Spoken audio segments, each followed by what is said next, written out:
Chapter 1 Rath Yatra in Puri. Puri, January 15, 2016. Dear Uncle, I am fine in Puri and hope you are also fine. I am enjoying the tour very much.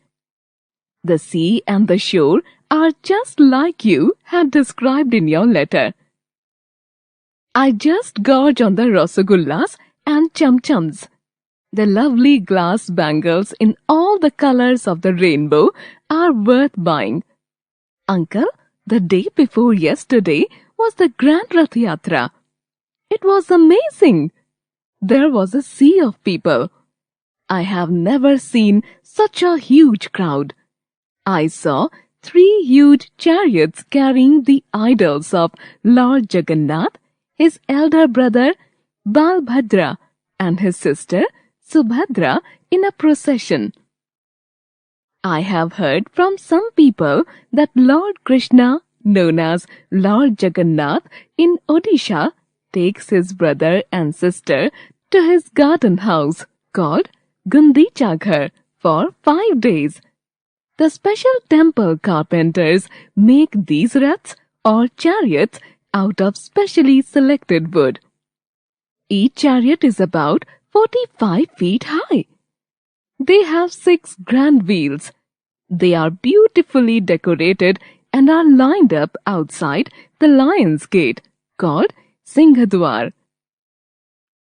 Each chariot has a different symbol painted on it so that the pilgrims from all over the world can identify and differentiate between the 3 gods. The grand wide street through which the raths are pulled by the devotees is called Bada Danda. It was very difficult to enjoy the yatra properly because of the crowd. So, I saw the Rath Yatra standing on the terrace of a tall building. The festival started with a huge fanfare of conches, trumpets, drums, and cymbals.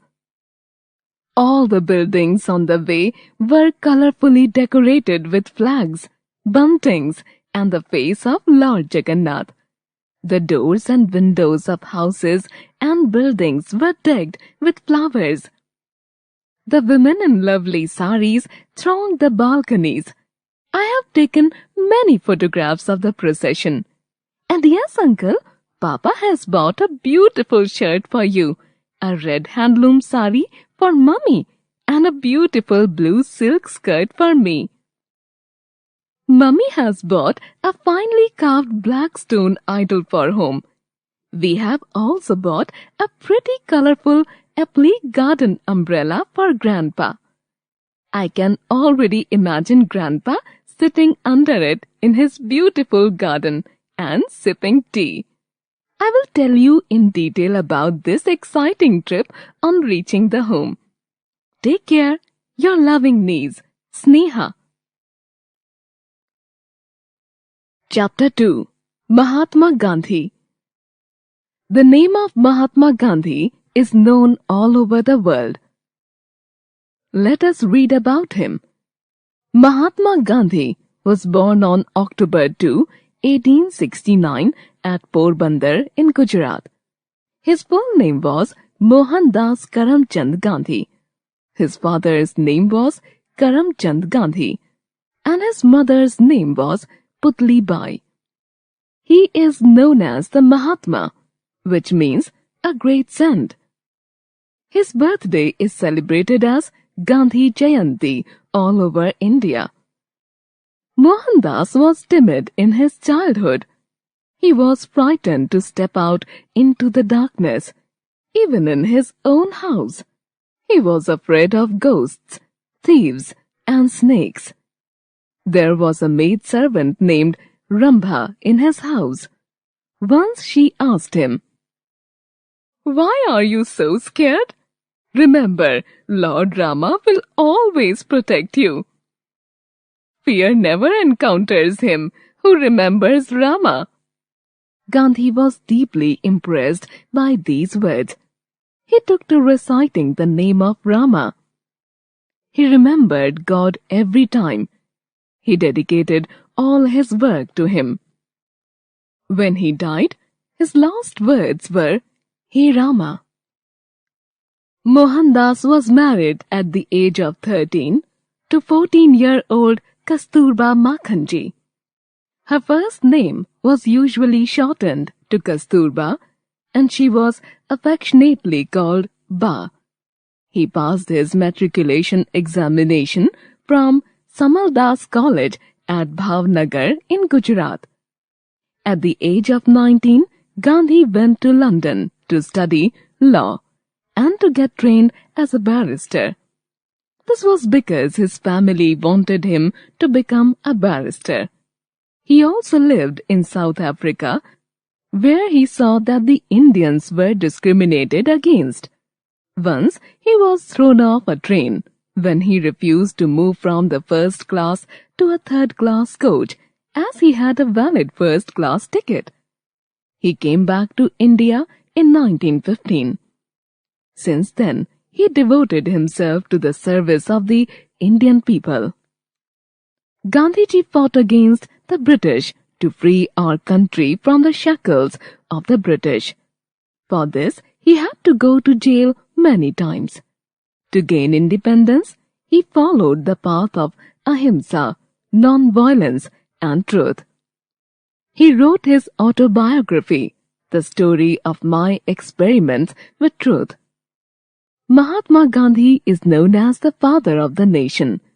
He is also known as Bapu and Mahatma. On January 30, 1948, when Gandhi was returning from his evening prayer, Nathuram Godse shot him dead. Chapter 3. A Pretty Butterfly. Hello, friends. How are you? I am a beautiful butterfly. My name is Tweety. I love to fly in the gardens full of sunlight, and I am very fond of flowers. I fly from one flower to another, picking up pollens and sucking nectar. Everyone, especially children, feel happy when they see me. There are many butterflies in a garden. You can see us in different colors. Some are pink, some are white, some are brown, and some are even black. Most of us have spots or patches on our wings. You can see us in different sizes too. Some are big, while some are small. Some are of different shapes as well. Though I look pretty now, I was not the same when I was born. Do you want to know how I grew up to become a beautiful butterfly? Come, I will tell you the story of my life cycle. It happened in 4 stages. First, I was hidden inside a tiny egg, which was stuck to a leaf. A butterfly lays its eggs under the surface of leaves. Soon the eggshell broke and I crept out. I resembled a tiny worm. People called me a caterpillar. I had brown patches and stripes. I was very hungry and ate up many leaves. As I ate, I grew bigger and bigger in size. Soon I was fed up of eating, and so I slept soundly. I developed a brown and green leaf-like covering around me to keep me safe while I slept. That was the stage when I was called a chrysalis or pupa. After some time, I woke up and I broke my leaf-like covering and finally came out of the pupa. Everyone who saw me exclaimed, "What a pretty butterfly!" Some little girls called me Tweety. That is how I got my name. Some children try to catch me. It's very painful for me. I request you not to catch me. Chapter 4. Always be honest. Once upon a time, there lived a weaver in a small village. He was honest, hard-working, and well-skilled in his profession. Rich people used to come to him to get their clothes woven by him. He was always in contact with the rich, so a desire to become rich began to nourish in his heart. When he discussed with his wife about his wish, she suggested to him not to nourish this desire and to remain satisfied with whatever he had. But the weaver did not agree with her words and decided to go to a city. He knew that his dream would not come true without going to a city.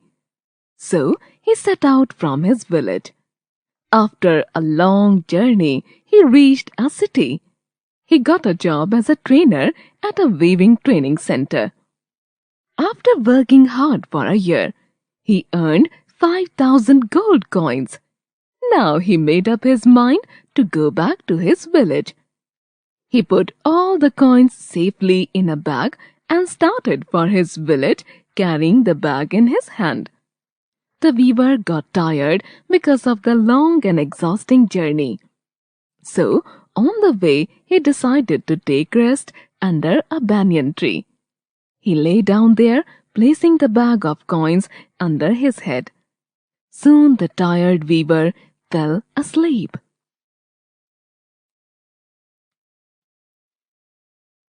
After some time, two divine souls who were residing on the banyan tree came out. One of the souls took out the bag placed under the weaver's head and said to the other soul, "I am stealing his money because it will make him desire for more and he may become dishonest." "It is not fair. This money has been earned by the weaver after a lot of hard work," replied the other soul. "I know that this is his hard-earned money, but this money will take him away from his home and his children. He will be deprived of all the peace he is enjoying presently," said the first soul. When the weaver woke up, he did not find his money bag anywhere. The dejected weaver sat down, holding his head with his hands. He said to himself, "I lost all my money. How can I go back home empty-handed? I don't want to live any more." A sudden voice stopped him. "Wait, what are you going to do? Committing suicide is a sin."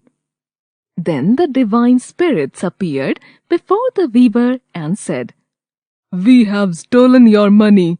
We don't want that an honest and hard-working person like you be changed into a greedy and dishonest person." Hearing them, the weaver understood everything. He promised both the spirits that he would never be dishonest and greedy in his life. Sunday with Dad. A Sunday is so typical when Dad is around. The morning starts with a loud TV sound. One groan from my sister and another from me doesn't melt his heart to let us sleep for a minute or three. Mom tries to catch up on her wee bit of sleep, for she knows Dad is there to make a cup of tea. But once we are all up, it all seems so bright, for that's the only day when Dad has all the time. Chapter 1. Kinds of Pronouns. Read the following sentences. Mr. Tarun is our class teacher. He is an ideal teacher. Nisha dances well. She studies in my school. Kritika and I are good friends. We go to school together. Both Neha and Tanya are sisters. They are good at English grammar. Naira has a ball. It is orange in color. In the above sentences, the words he, she, we, they, and it are used in place of Mr. Tarun, Nisha, Kritika, Neha, and Tanya, and Ball respectively. So they are called pronouns. Pronouns are words that are used in place of nouns. There are different kinds of pronouns. Let us learn about them. Personal pronouns. The pronoun that stands for a person or thing is called a personal pronoun. For example, I, we, you, he, she, it are personal pronouns. Kinds of personal pronouns. First person, second person, third person. Pronouns that stand for a person or persons speaking are pronouns of the first person. For example, I, we. Pronouns that stand for a person or persons spoken to are pronouns of the second person. For example, you. Pronouns that stand for a person or persons spoken about are pronouns of the third person. For example, he, she, it, they. Personal pronouns have three forms: subject form, object form, possessive form. Subject form is the doer of an action. Object form is the receiver of an action. Possessive form shows to whom the thing belongs. Personal pronoun table. Subject, object, possessive. I, me, mine. We, us, ours. You, yours. He, him, his. She, her, hers. It, its. They, them, theirs. Demonstrative pronouns. The words which are used to indicate things are called demonstrative pronouns. Read the examples. This is a snake. That is a beautiful teddy bear. These are my books. Those are new cars. Here, this, that, these, and those are demonstrative pronouns. Remember, this is used for one thing which is nearby. That is used for one thing which is far from the speaker. These is used for things which are more than one and nearby. Those is used for things which are more than one and far from the speaker. Interrogative pronouns. Interrogative pronouns are used to ask questions. Read the examples. Who is your class teacher? Whom do you wish to meet? Whose book is this? What is your address? Remember, who, whom, and whose are used for persons. Who is used for the subject. Whom is used for the object. Whose is used for a possessive case. What is used for things. Which is used for both persons and things when a choice or a selection is made.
Chapter 2.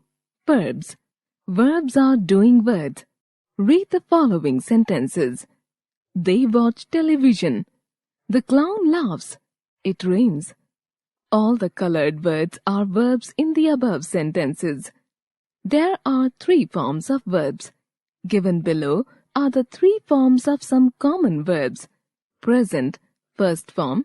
Past, second form. Past participle, third form. Admit, admitted, admitted. Admire, admired, admired. Come, came, come. Go, went, gone. Eat, ate, eaten. Drink, drank, drunk. Jump, jumped, jumped. Write, wrote, written. Read, read, read. Play, played, played. Run, ran, run. See, saw, seen. Sleep, slept, slept. Keep, kept, kept. Laugh, laughed, laughed. The words is, am, are, was, and were are also verbs. They say something about a person or the state of a thing. They do not show any action. For examples, these animals are dangerous. Shalu is thirsty. Rahul was absent yesterday. Sanju and Sweetie were present at the party. Let us learn how to use these verbs. I, am, or was. We, are, or were. You, are, or were. Plural subject, are, or verb. He, is, or was. She, or it, is, or was. Singular subject, is, or was. The words has, have, and had are also verbs. Has and have are used when we talk about the present moment. Had is used when we talk about the past moment. Has is used with he, she, it, and singular nouns. Have with I, you, we, they, and all plural nouns. Had is used with all the subjects. Subject-verb agreement. Read the subjects and verbs in the following sentences carefully. She teaches us English. They go for a walk daily. We add s or es to verbs when we use them with he, she, it, and singular nouns in present indefinite tense. The verb changes according to the number and person of the subject. This is called subject-verb agreement. Read the following examples. I go to school every day. They play football at 4 o'clock. The lion lives in a den. You work hard to achieve success. Dogs bark at strangers. It runs on diesel.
Chapter 3 Tenses. Some actions take place in the present time, while some actions take place in the past and the future time. Present tense. Read the following examples. I go to school every day. The sun rises in the east. My father drives the car carefully. All these colored words show the actions that take place every day and in the present time. The action words are in the simple present tense. Past tense. Read these sentences. I finished my homework 2 hours ago. They quarreled with each other. We performed excellently to win the match. All these colored words show the actions that happened in the past time. The action words are in the simple past tense. When we use verbs to show actions that happened in the past, we add ed to the base form of the verbs. There are certain verbs that change their spellings completely in the past form. We don't add ed to these verbs to convert them in the past form. Read the verbs which change their spellings in the past form. Present form, past participle. Bear, bore, born. Beat, beat, beaten. Win, won, won. See, saw, seen. Buy, bought, bought. Break, broke, broken. Begin, began, begun. Blow, blew, blown. Catch, caught, caught. Drink, drank, drunk. Eat, ate, eaten. Find, found, found. Fight, fought, fought. Fly, flew, flown. Go, went, gone. Hear, heard, heard. Know, knew, known. Lose, lost, lost. Fall, fell, fallen. Stand, stood, stood. Sit, sat, sat. Tell, told, told. Throw, threw, thrown. Bring, brought, brought. Write, wrote, written. Sleep, slept, slept. Teach, taught, taught. Future tense. The simple future tense is used to tell us about an action that will take place in the future. Read the following examples. I shall go to Lucknow on Sunday. My friend will come from Meerut in the summer vacation. My father will go to France next Sunday. These sentences are in the simple future tense. They talk about an action that will take place in future. We normally use will or shall plus verb to say something about the future. We use will plus verb with most subjects to express actions in the simple future tense. We use shall with I and we. Read out the following examples. We shall go to watch the movie on Sunday. My parents will attend the meeting. This train will reach Meerut at 8 p.m. They will win the match. You will pass class 3rd in March 2017. Present continuous and past continuous tenses. Let us learn about the continuous form of verbs. We use the present continuous tense to say that some action is taking place at the present moment. For example, the leopard is running after the deer. The children are having food. We use the past continuous tense to say that some action was taking place at some time in the past. For example, the girl was skipping. The boatman was rowing the boat. Let us learn how the verb forms change in the continuous tense. We generally add ing to most verbs. For example, tell, telling, read, reading. For verbs that end in e, we drop the e and add ing. For example, ride, riding, write, writing. For the verbs that end in ie, we change the ie to y and add ing. For example, tie, tying, lie, lying.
Chapter 4.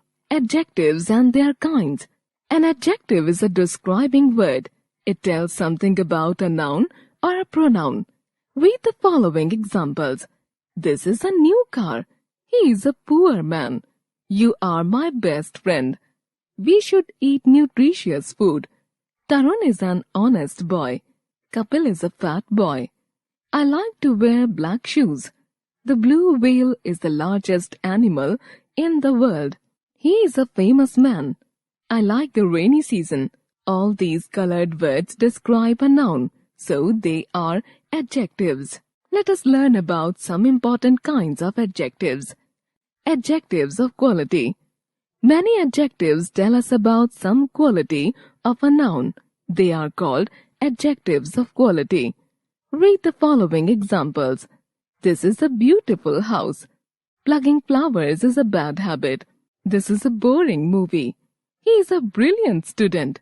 We should wear clean clothes. May I have a cup of hot coffee?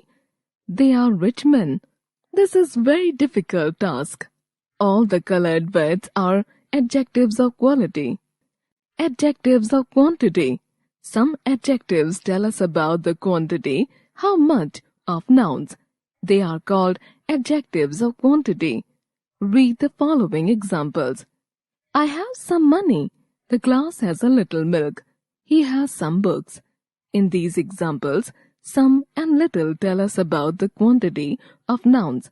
Adjectives of number. Some adjectives tell us about the number, how many of nouns. They are called adjectives of number.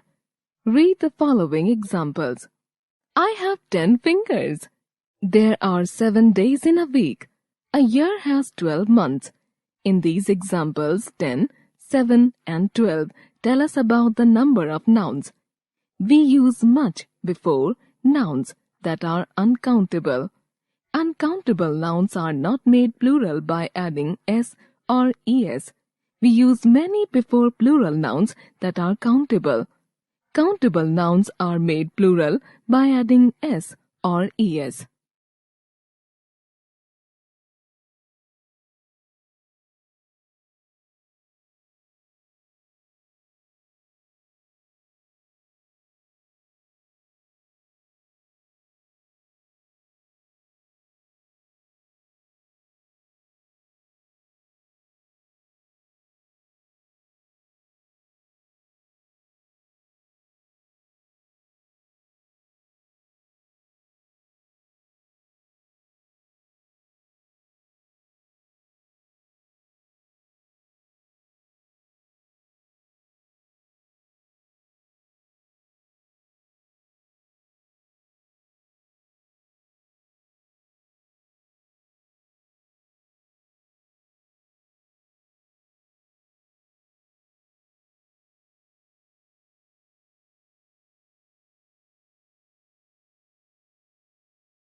Chapter 5.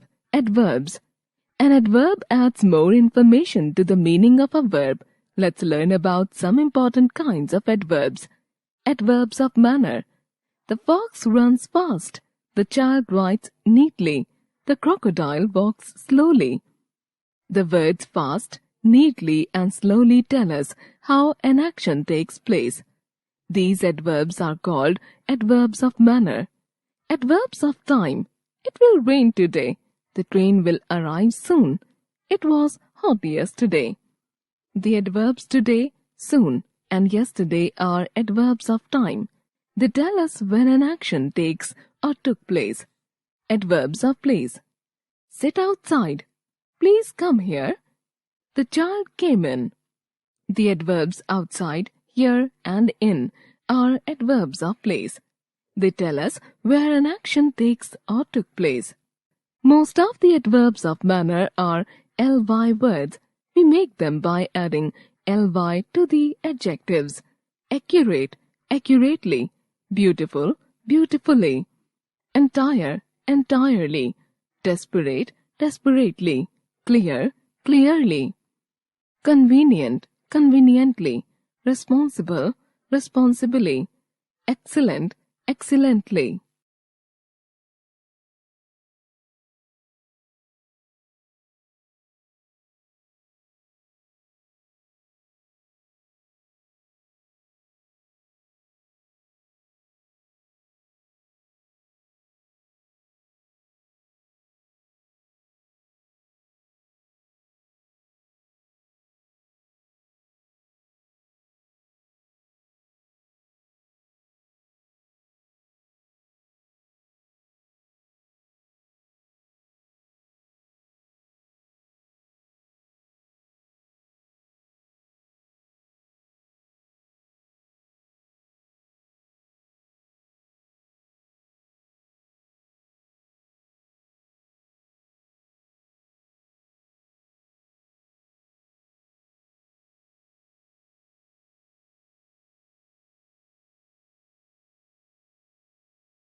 Chapter 1.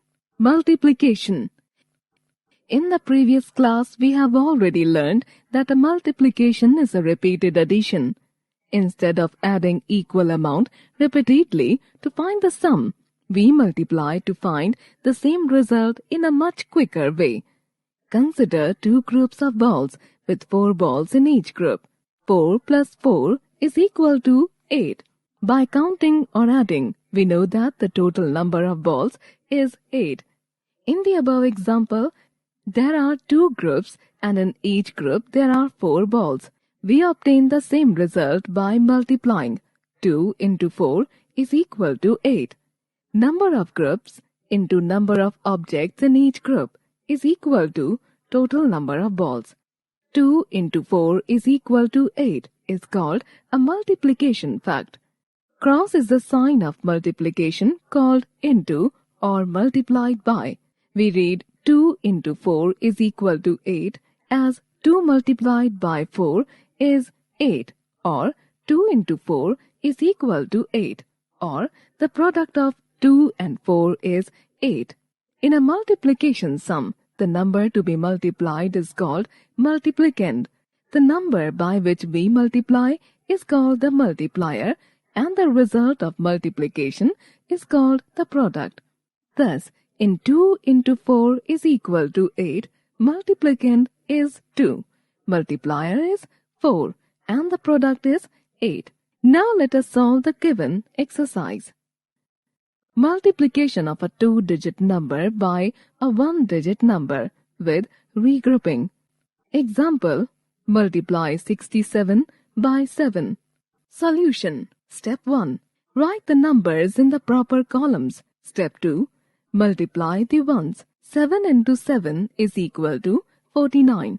Write 9 in ones place and carry 4 to the tens column.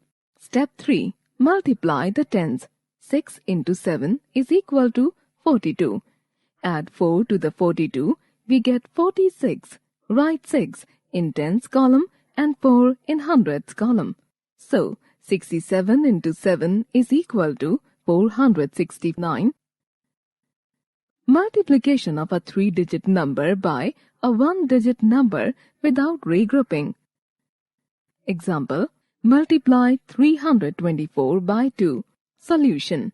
Step 1. Place the numbers in their respective columns. Step 2. Multiply the ones. 4 ones into 2 is equal to 8 ones. Step 3. Multiply the tens. 2 tens into 2 is equal to 4 tens. Step 4. Multiply the hundreds. 3 hundreds into 2 is equal to 600. So, 324 into 2 is equal to 648.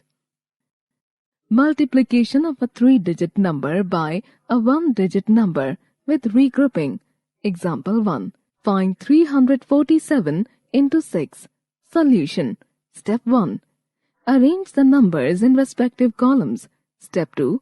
Multiply the ones. 7 ones into 6 is equal to 42 ones, is equal to 4 tens plus 2 ones. Write 2 under ones column and carry 4 tens to the tens column. Step 3. Multiply the tens. 4 tens into 6 is equal to 24 tens. 24 tens plus 4 tens carried over is equal to 28 tens, is equal to 208 tens. Write 8 under tens column and carry 2 hundreds to the hundreds column. Step 4. Multiply the hundreds. 3 hundreds into 6 is equal to 1800. 18 hundreds plus 2 hundreds carried over is equal to 20 hundreds, is equal to 2 thousands, 0 hundreds. Write 0 under hundreds column and 2 under thousands column. So, 347 into 6 is equal to 2082. Sometimes when we multiply 3-digit numbers, we may get 4-digit products. Example 2. Multiply 465 by 3. Solution. Step 1. Multiply the ones. 5 into 3 is equal to 15 ones, is equal to 110 plus 5 ones. Write 5 under ones column and carry 110 to the tens column. Step 2. Multiply the tens. 6 into 3 is equal to 18 tens. 18 tens plus 110 carried over is equal to 19 tens, is equal to 109 tens. Write 9 under tens column and carry 100 to the hundreds column. Step 3. Multiply the hundreds. 4 into 3 is equal to 1200. 1200 plus 100 carried over is equal to 1300, is equal to 1300. Write 3 under hundreds column and 1 under thousands column. So, 465 into 3 is equal to 1395. Multiplication by 10, 100 and 1000. Observe the following examples. Example 1. Multiply 116 by 10. Solution. 116 into 10 is equal to 116 into 110, is equal to 116 into 1 tens, is equal to 116 tens, is equal to 1160. Rule. To multiply a number by 10, we put 1 0 to the right of the number. Example 2. Multiply 83 by 100. Solution. 83 into 100 is equal to 83 into 100, is equal to 83 into 1 hundredth, is equal to 8300, is equal to 8300. Rule. To multiply a number by 100, we put 2 zeros to the right of the number. Example 3. Multiply 5 by 1000. Solution. 5 into 1000 is equal to 5 into 1000, is equal to 5 into 1 thousands, is equal to 5 thousands, is equal to 5,000. Rule: to multiply a number by 1,000, we put 3 zeros to the right of the number. Multiplication by 20, 30, 40 up to 90. Observe the following examples. Examples: multiply A. 16 by 30, B. 25 by 50. Solution: we have A. 16 into 30 is equal to 16 into 3 tenths is equal to 16 into 3 tenths is equal to 48 tenths is equal to 480. Therefore, 16 into 30 is equal to 480. B. 25 into 50 is equal to 25 into 5 tenths is equal to 25 into 5 tenths is equal to 125 tenths is equal to 1250. Therefore, 25 into 50 is equal to 1250. Rule: to multiply a given number by 20, 30, 40 up to 90, we multiply the given number by 2, 3, 4 up to 9 respectively and put a 0 to the right of the product. Multiplication by 200, 300, 400 up to 900. Examples: multiply A. 26 by 200, B. 32 by 400, C. 12 by 700. Solution: A. 26 into 200 is equal to 26 into 200 is equal to 26 into 200 is equal to 5200 is equal to 5200. Therefore, 26 into 200 is equal to 5200. B. 32 into 400 is equal to 32 into 400 is equal to 32 into 400 is equal to 128 hundredths is equal to 12,800. Therefore, 32 into 400 is equal to 12,800. C. 12 into 700 is equal to 12 into 700 is equal to 12 into 700 is equal to 8400 is equal to 8400. Therefore, 12 into 7 is equal to 8400.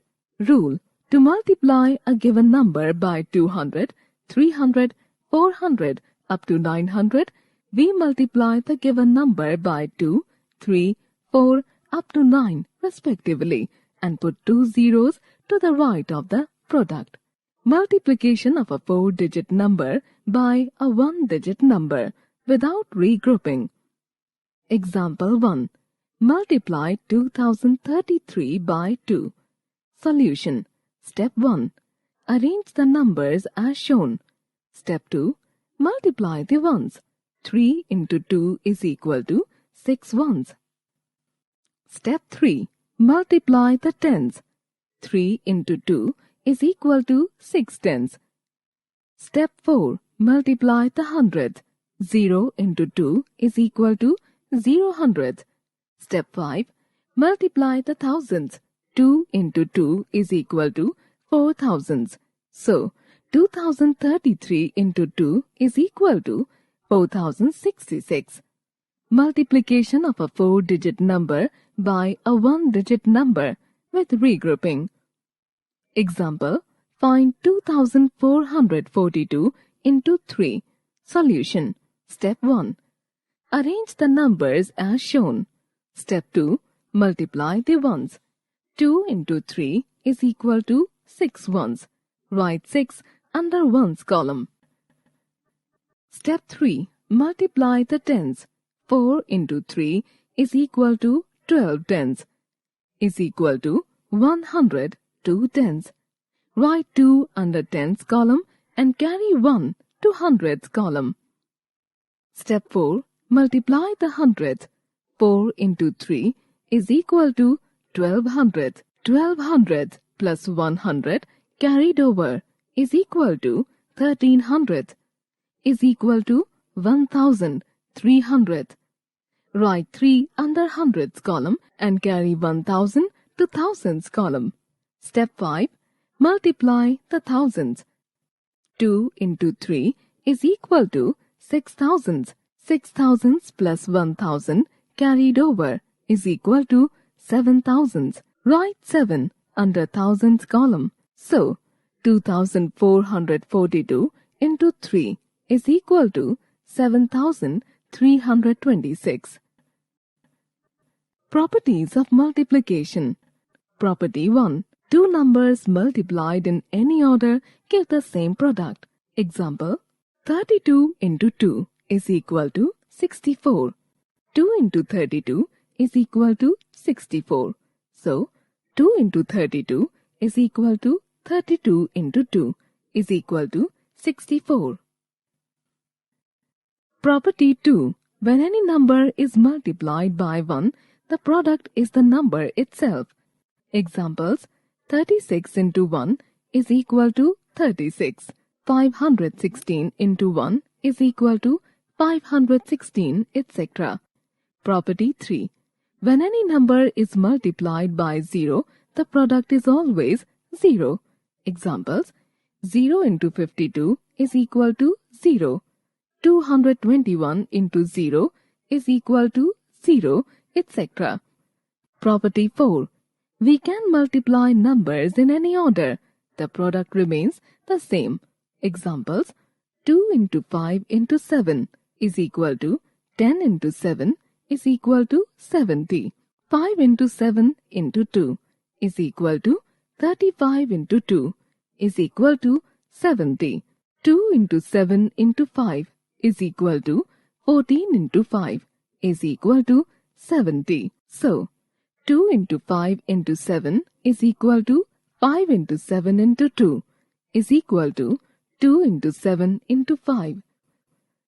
Multiplication by two-digit numbers. Example, multiply 34 by 16. Solution. Step 1. Arrange the numbers in respective columns. Step 2. Multiply 34 with 6 ones. Step 3. Multiply 34 with 110. Step 4. Add the two products. 204 plus 340 is equal to 544. Multiplication of a three-digit number by a two-digit number. Example, multiply 175 by 37. Solution. Thus, 175 into 37 is equal to 6,475. Multiplication by expanded form. Example 1. Find 22 into 5. Solution. 22 into 5 is equal to 20 plus 2 into 5 is equal to 20 into 5 plus 2 into 5 is equal to 100 plus 10 is equal to 110. Example 2. Find 224 into 4. Solution. 224 into 4 is equal to 200 plus 20 plus 4 into 4 is equal to 200 into 4 plus 20 into 4 plus 4 into 4 is equal to 800 plus 80 plus 16 is equal to 896. Word problems. Example 1. A novel has 52 pages. How many total number of pages will be there in 8 such novels? Solution. Pages in one novel is equal to 52. Pages in 8 novels is equal to 52 into 8 is equal to 416. Example 2. 42 students are sitting in one classroom. How many total students can sit in 23 such classrooms? Solution. Number of students in a classroom is equal to 42. Number of classrooms is equal to 23. Total number of students in classrooms is equal to 42 into 23 is equal to 966. Example 3. Gaurav liked a t-shirt that cost 285 rupees. He bought 15 of them. How much money did he spend in all? Solution.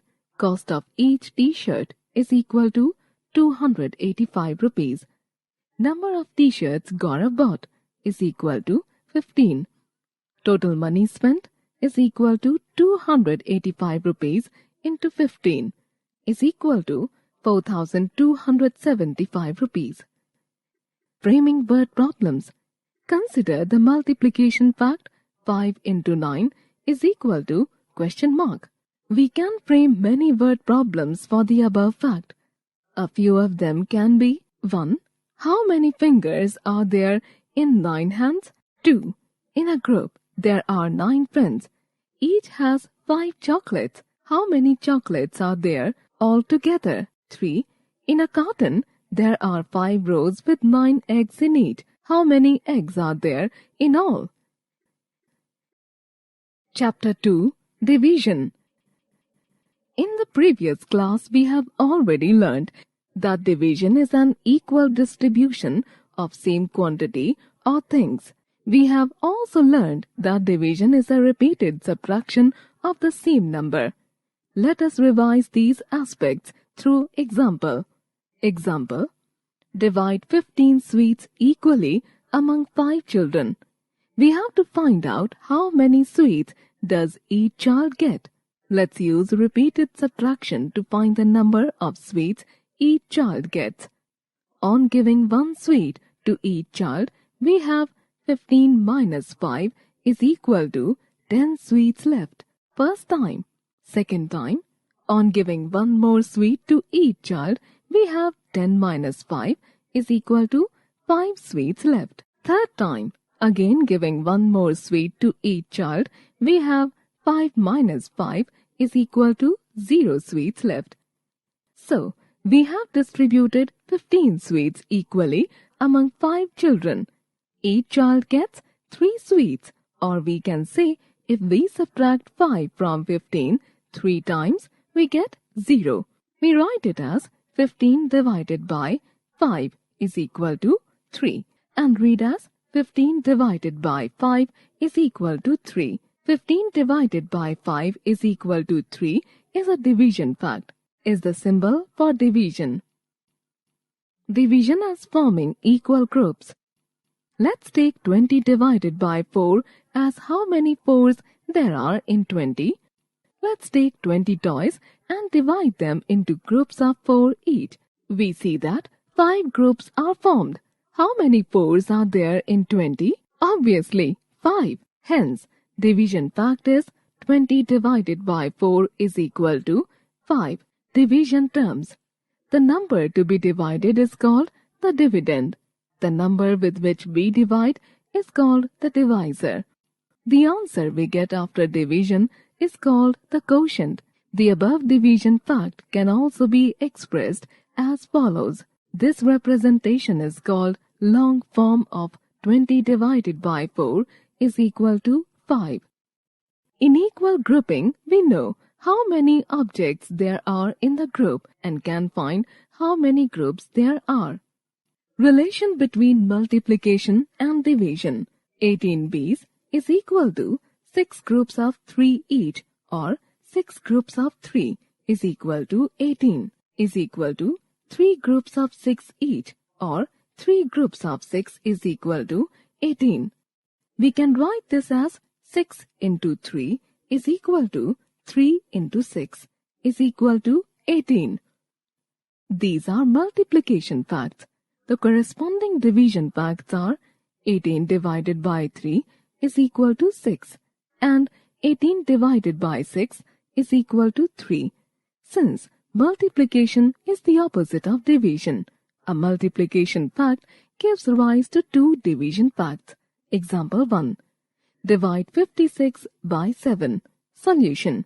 We recite the multiplication table of 7 till we reach 56. We find 7 eighths are 56. So, 56 divided by 7 is equal to 8, as 8 into 7 is equal to 56. Example 2. Write division facts for 5 into 5 is equal to 25. Solution. In this case, there is only one division fact. 25 divided by 5 is equal to 5 because other division fact will be the same. We cannot divide any number by 0. Statements like 8 divided by 0 and 25 divided by 0 are meaningless. Properties of division. While dividing numbers, we follow certain rules. Dividing by 1.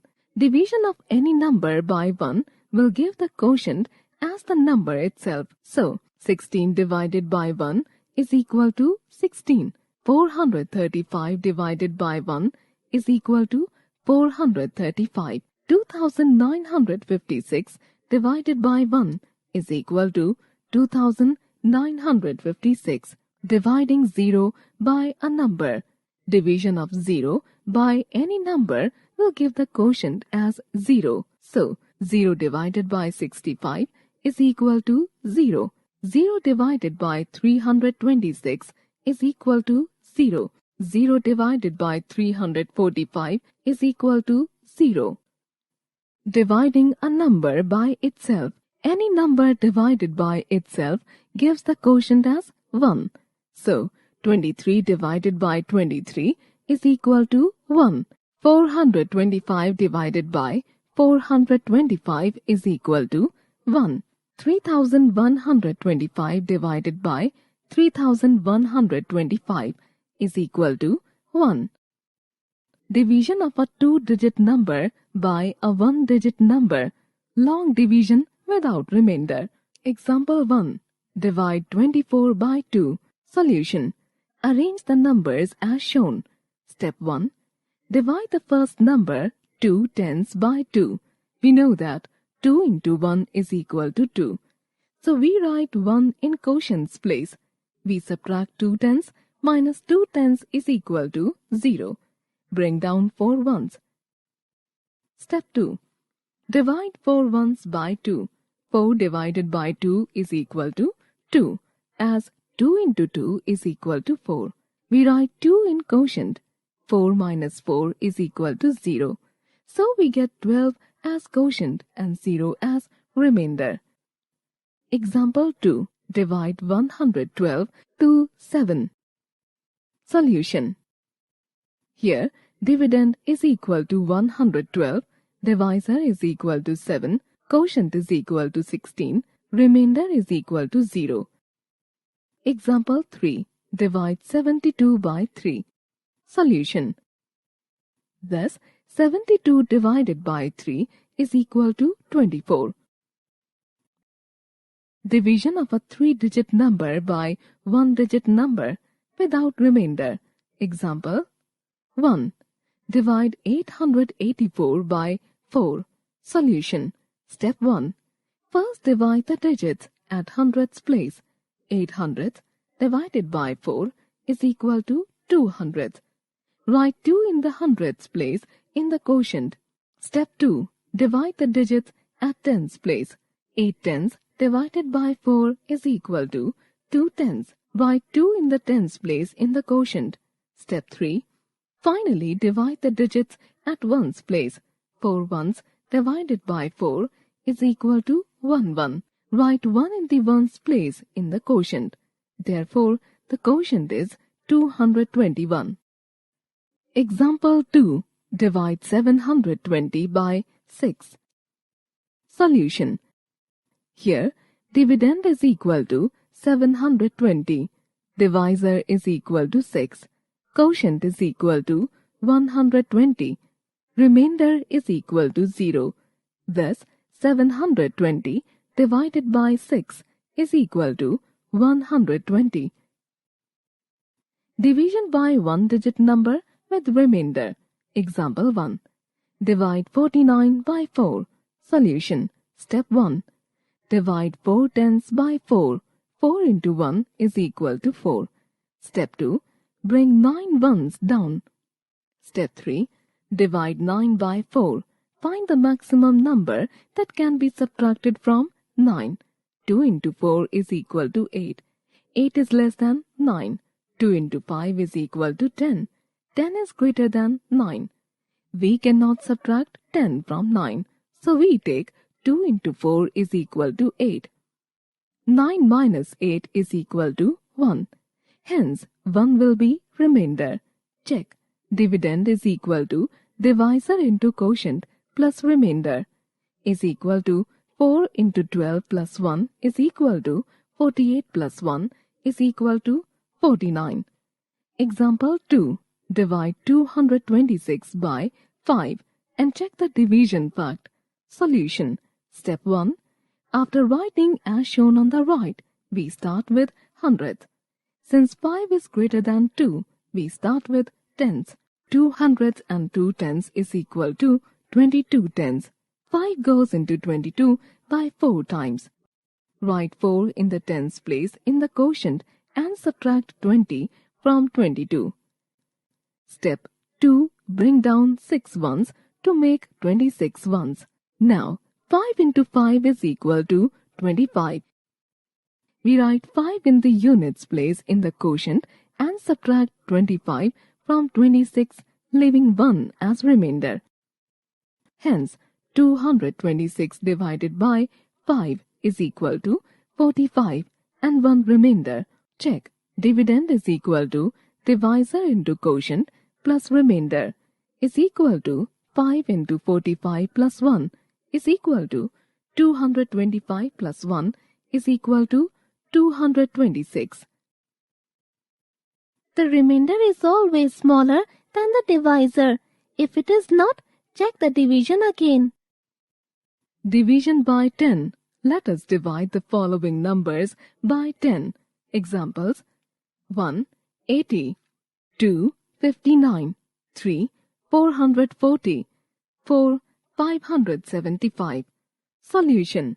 1. Quotient is equal to 8. Remainder is equal to 0. 2. Quotient is equal to 5. Remainder is equal to 9. 3. Quotient is equal to 44. Remainder is equal to 0. 4. Quotient is equal to 57. Remainder is equal to 5. We observe that when a number is divided by 10, the quotient is obtained by removing the digit at the ones place from the number. The digit at the ones place is the remainder. Word problems. Example 1. If 8 pencils are packed in one packet, how many packets are needed to pack 96 pencils? Solution. Number of pencils in one packet is equal to 8. Total number of pencils is equal to 96. Number of packets is equal to 96 divided by 8 is equal to 12. Hence, 12 packets are needed to pack 96 pencils.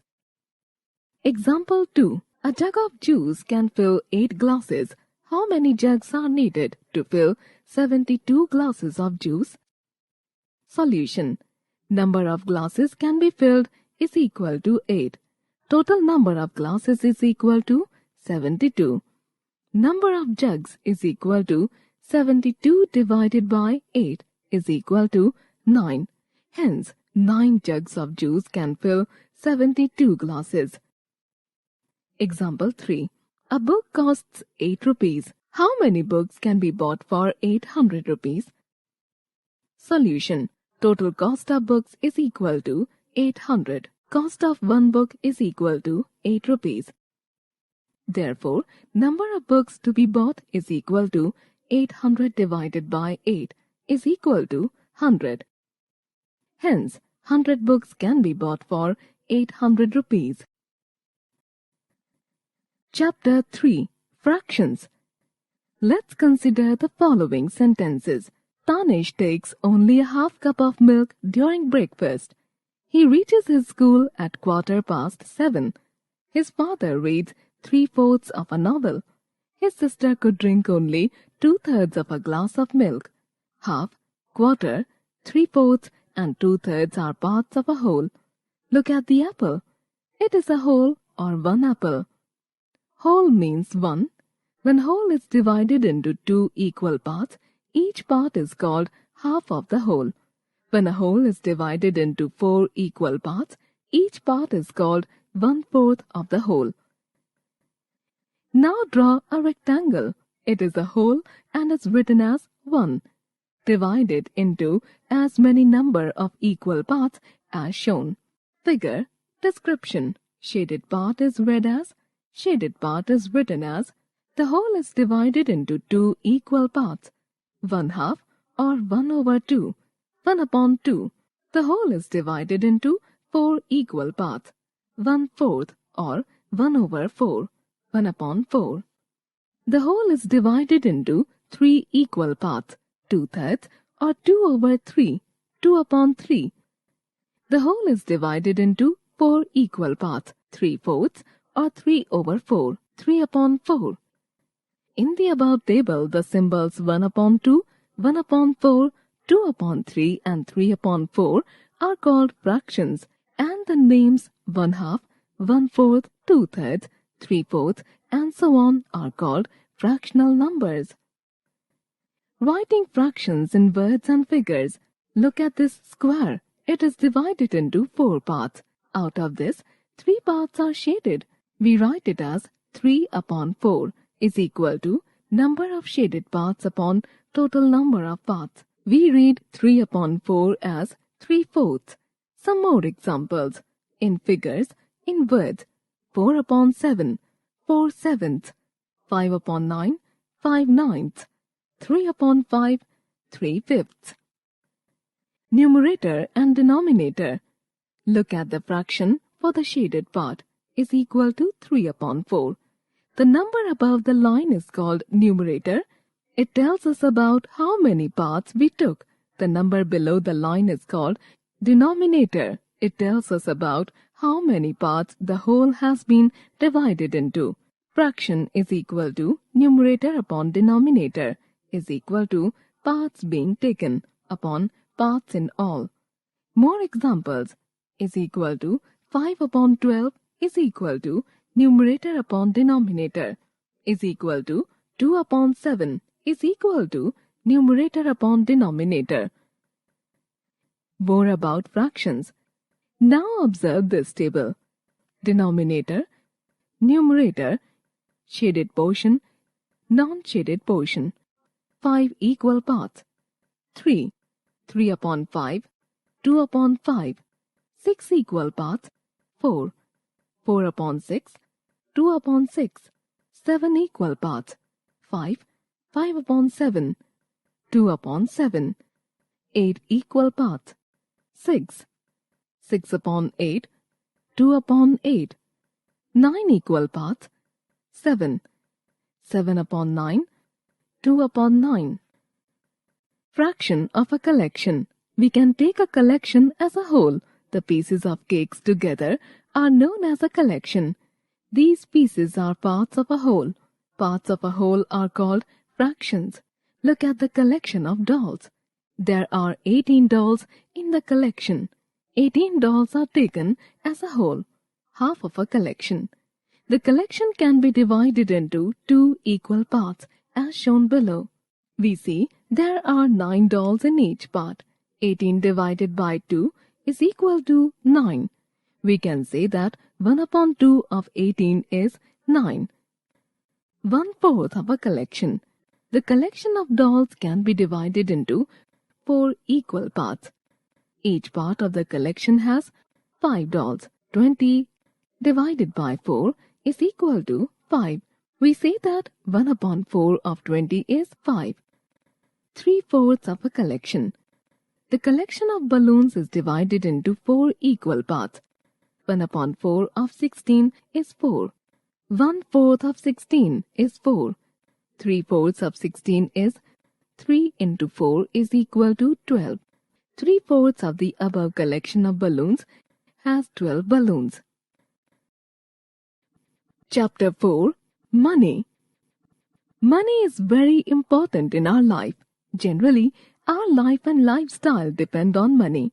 When we buy things from a shop, we have to pay money to the shopkeeper. In India, money is available in the form of coins and notes. The coins and notes used in our country are shown below. Coins, 50 paise, 1 rupee, 2 rupee, 5 rupees, 10 rupees. Notes, 5 rupees, 10 rupees, 20 rupees, 50 rupees, 100 rupees, 500 rupees, 1000 rupees. Expressing money in words and figures. The symbol is used for rupees and P for paise. So, 50 paise is written as 50p, 5 rupees as 5 rupees, 22 rupees as 22 rupees, etc. In our daily life, we need to express an amount of money in terms of rupees and paise. For example, Yashita bought a chocolate for 10 rupees and 50 paise. In words, we express this amount as 10 rupees and 50 paise. In figures, we write it as 10.50 rupees. Similarly, 40 rupees and 5 paise is expressed in figures as 40 rupees, 5 paise. Observe the following. 20.75 rupees is equal to 20 rupees and 75 paise. 86.05 rupees is equal to 86 rupees and 5 paise. 17 rupees and 50 paise is equal to 17 rupees 50 paise. Note, when rupees and paise are written together, they are separated from each other by a dot or a point. Conversion of rupees into paise. To convert rupees into paise, we multiply the number of rupees by 100 or place 2 zeros at the end of the number. 1 rupee is equal to 100 paise. Examples: 6 rupees is equal to 6 into 100 paise is equal to 600 paise. 35 rupees is equal to 35 into 100 paise is equal to 3500 paise. Conversion of paise into rupees and paise. To convert paise into rupees, we divide the number of paise by 100 or put a dot after 2 digits from the right. Examples: 2500 paise is equal to 25 rupees. 3550 paise is equal to 35 rupees 50 paise. Conversion of rupees and paise into paise. To convert rupees and paise into paise, we multiply the amount in rupees by 100 and add it to the number of paise. Example 1. Convert 8 rupees 25 paise into paise. Solution: 8 rupees 25 paise is equal to 8 into 100 paise plus 25 paise is equal to 800 paise plus 25 paise is equal to 825 paise. Example 2. Convert 25 rupees 5 paise into paise. Solution: 25 rupees 5 paise is equal to 25 rupees plus 5 paise is equal to 25 into 100 paise plus 5 paise is equal to 2500 paise plus 5 paise is equal to 2500 5 paise. Addition of money. To add amounts of money, two methods are used: addition with conversion, addition without conversion. Addition with conversion. Convert all the amounts into paise. Add these numbers paise, convert back into rupees and paise. Example: add 78 rupees 50 paise and 10 rupees 25 paise. Solution: 78 rupees 50 paise is equal to 78.50 rupees is equal to 7,850 paise. 10 rupees 25 paise is equal to 10 rupees 25 paise is equal to plus 1,025 paise. Total is 8,875 paise. 8,875 paise is converted into rupees as 88 rupees 75 paise. Thus, the sum is 88 rupees 75 paise. Addition without conversion. Arrange the amounts in columns of rupees and paise. Add paise and carry over, if any, to the rupees column. Add rupees. Example: add 36 rupees 25 paise and 42 rupees 75 paise. Solution: Step 1. Arrange in the proper columns. Step 2. Add the paise. Step 3. Add the rupees. Thus, the sum is 79 rupees. Subtraction of money.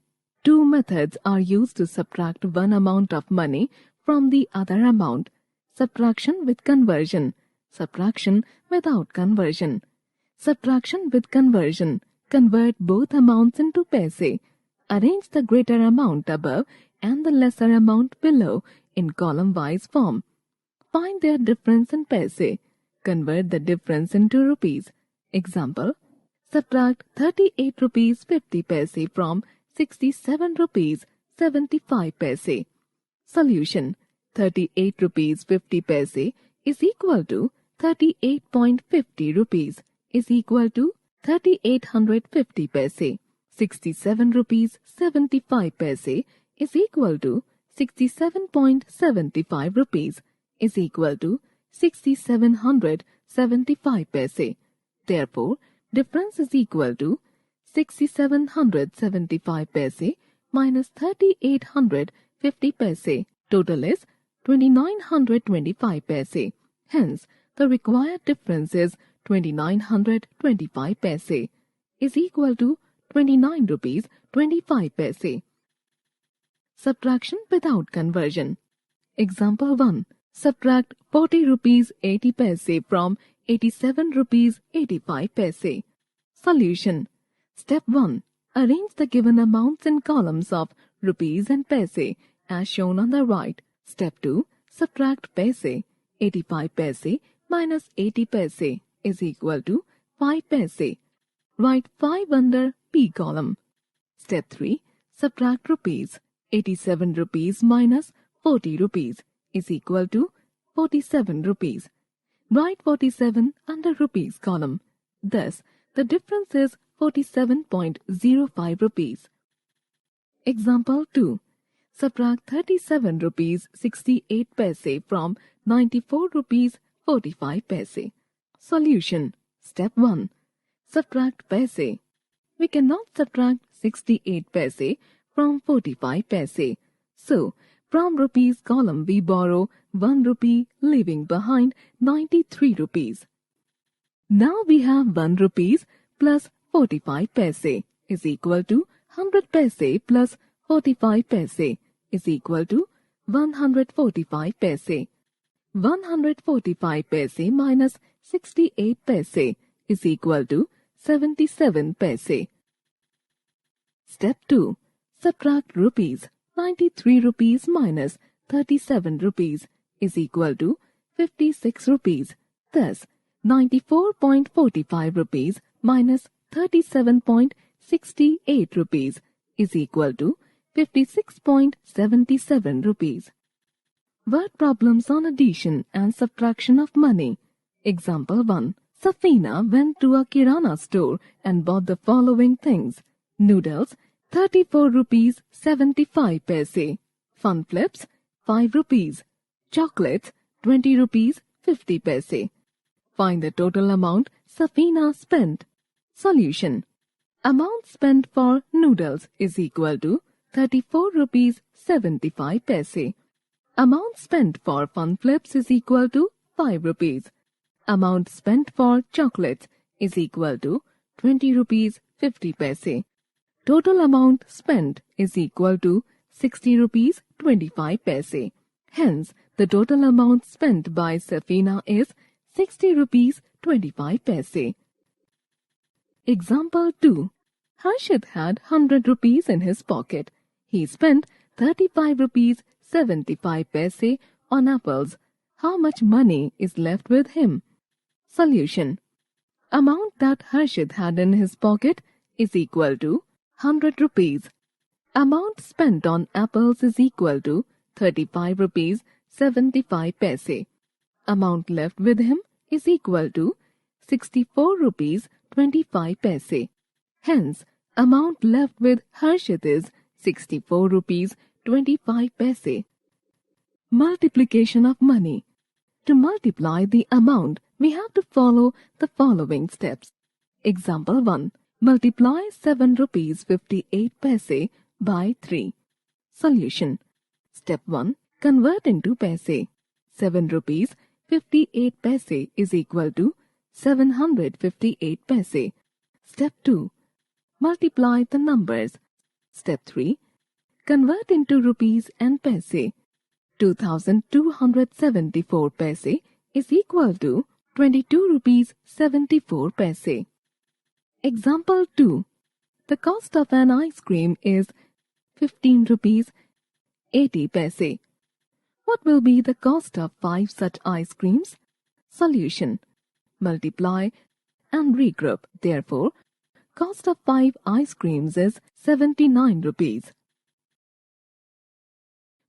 Chapter 4. Money. Money is very important in our life. Generally, our life and lifestyle depend on money. When we buy things from a shop, we have to pay money to the shopkeeper. In India, money is available in the form of coins and notes. The coins and notes used in our country are shown below. Coins 50 paise, 1 rupee, 2 rupee, 5 rupees, 10 rupees. Notes 5 rupees, 10 rupees, 20 rupees, 50 rupees, 100 rupees, 500 rupees, 1000 rupees. Expressing money in words and figures. The symbol is used for rupees and p for paise. So, 50 paise is written as 50p, 5 rupees as 5 rupees, 22 rupees as 22 rupees, etc.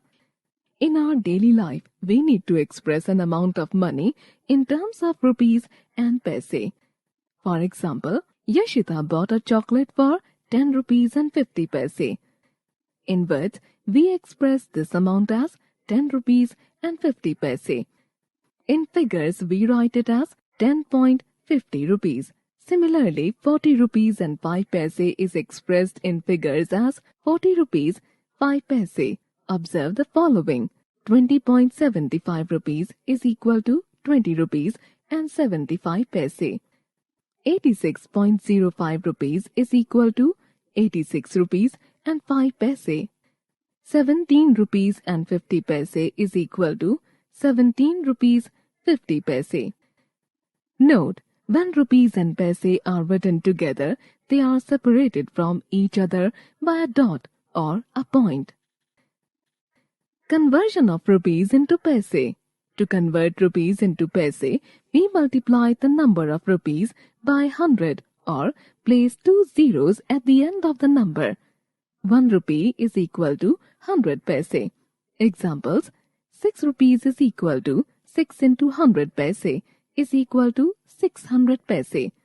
35 rupees is equal to 35 into 100 paise is equal to 3500 paise. Conversion of paise into rupees and paise. To convert paise into rupees, we divide the number of paise by 100 or put a dot after 2 digits from the right. Examples: 2500 paise is equal to 25 rupees. 3550 paise is equal to 35 rupees 50 paise. Conversion of rupees and paise into paise. To convert rupees and paise into paise, we multiply the amount in rupees by 100 and add it to the number of paise. Example 1. Convert 8 rupees 25 paise into paise. Solution: 8 rupees 25 paise is equal to 8 into 100 paise plus 25 paise is equal to 800 paise plus 25 paise is equal to 825 paise. Example 2. Convert 25 rupees 5 paise into paise. Solution: 25 rupees 5 paise is equal to 25 rupees plus 5 paise is equal to 25 into 100 paise plus 5 paise is equal to 2500 paise plus 5 paise is equal to 2505 paise. Addition of money. To add amounts of money, 2 methods are used: addition with conversion, addition without conversion. Addition with conversion. Convert all the amounts into paise. Add these numbers paise, convert back into rupees and paise. Example: add 78 rupees 50 paise and 10 rupees 25 paise. Solution: 78 rupees 50 paise is equal to 78.50 rupees is equal to 7,850 paise.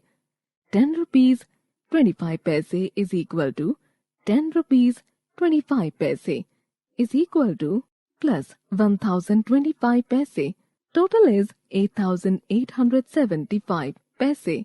8,875 paise is converted into rupees as 88 rupees 75 paise. Thus, the sum is 88 rupees 75 paise. Addition without conversion.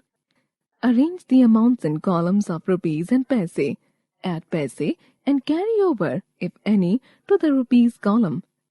Add rupees. Example, add 36 rupees 25 paise and 42 rupees 75 paise. Solution. Step 1. Arrange in the proper columns. Step 2. Add the paise. Step 3. Add the rupees. Thus, the sum is 79 rupees. Chapter 1. Habitats of birds. Like humans, birds also need a safe place to live in. Most birds build nests. Birds build nests so that they have a place to lay and hatch their eggs, protect and feed their young ones, provide shelter to their young ones. Birds decide on their nesting place with great care, safe from enemies and bad weather. They build their nests by using different things like leaves, straws, twigs, wool, hair, cotton and thread. Different birds build different kinds of nests. In our country, birds usually build their nests in the month of February or March. Let us learn how some birds make their nests and keep them comfortable for their babies. The penguin. The penguin is a bird found in very cold places. It simply collects a few pebbles and stones and puts them together to make a nest on the ground. The tailor bird. The tailor bird has a sharp beak like a needle. It uses its beak to sew leaves together to make its nest. It uses materials like thread and wool to sew the leaves. That is why it is called the tailor bird. The weaver bird. The weaver bird uses its beak to weave leaves, grass or twigs together to make a wonderful nest.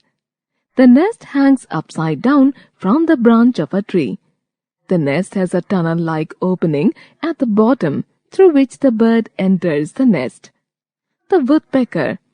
The woodpecker pecks a hole in the bark of a tree. It keeps pecking deeper and deeper till it reaches a hollow in the tree. It uses this hollow space for its nest. The vulture. The vulture uses sticks to make its nest on tall trees. The nest of a vulture looks like a shallow cup. The owl. The owl makes its nest in the hollow of a tree or in an old house. It puts feathers and grass inside its nest. Caring for young ones. When the nest is ready, the mother bird lays eggs inside it. The father bird protects them from enemies while the mother bird sits on the eggs to keep them warm. They do so till the baby birds come out of the eggs. The coming out of the baby bird from the egg is called hatching. These baby birds are weak and featherless. They are not able to open their eyes, so their parents take care of them. They feed them, keep them warm, and protect them from enemies. The mother bird takes the food in her own mouth, breaks it into small pieces, and makes it soft. She then pushes it into the mouth of the baby bird. The baby bird's parents teach them how to fly and how to find food when the baby birds grow up and have feathers. In a few weeks, the baby birds are fully grown. Then they leave the nest and fly away. The mother bird lays eggs. Baby bird comes out of the egg. The mother bird feeds the baby birds. Points of remember. Most birds build nests. Birds build nests to lay eggs in them. When the baby is fully grown, the eggshell breaks and the baby bird comes out of the egg. Birds take good care of their babies. The parent birds teach them how to fly and find food for for themselves. Chapter 2. Organ Systems. Like a machine, our body is made up of different parts. It consists of billions of tiny cells. The cells that share the same tasks are grouped together to form a tissue. A group of tissues forms an organ. A few organs work together as a system to do work. These different organ systems work together and make it possible for the body to work, play, eat, learn, etc. Our body has 9 important organ systems. Skeletal system. An adult human being contains 206 bones. All the bones are joined together to form a skeleton. The bones are joined in such a way that we can easily move our body parts. The skeleton gives shape, size and support to our body. It protects delicate organs like heart, brain, and lungs present inside our body. Circulatory system. Heart, blood, and blood vessels form the circulatory system. The heart pumps blood to all the parts of the body through the blood vessels. The blood supplies oxygen and food to all the parts and takes back waste materials. The heart of an adult human beats about 72 to 80 times in a minute. Muscular system. Our muscles are made up of special tissues. Muscles can contract or stretch when they get a signal from the brain. The muscles are attached to the bones by stretchable tissues called tendons. They are the part of our body that allow us to move. There are more than 640 muscles in our body. Respiratory system. The respiratory system consists of nose, lungs, and windpipe. The air is taken into the windpipe through the nose and from there it goes to the lungs. In the lungs, the blood takes oxygen from the air. The oxygen burns the food and gives us energy. The air we breathe out has carbon dioxide. Inside the nose, there are small hair. These hair trap the dust particles and germs present in the air. Do you know? The air we breathe in is called inhaled air. The air we give out is called exhaled air. Breathing habits. Breathe in fresh air as it has more oxygen. Never breathe through the mouth but through nose. Wear loose clothes so that you can breathe easily. Do not cover your face while sleeping. Digestive system.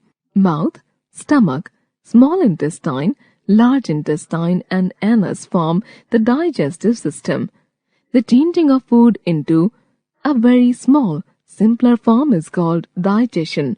The food we eat mixes with saliva, a juice present in the mouth. From the mouth, the food goes to the stomach. It remains in the stomach for about 4 to 5 hours. From the stomach, the food goes to the small intestine.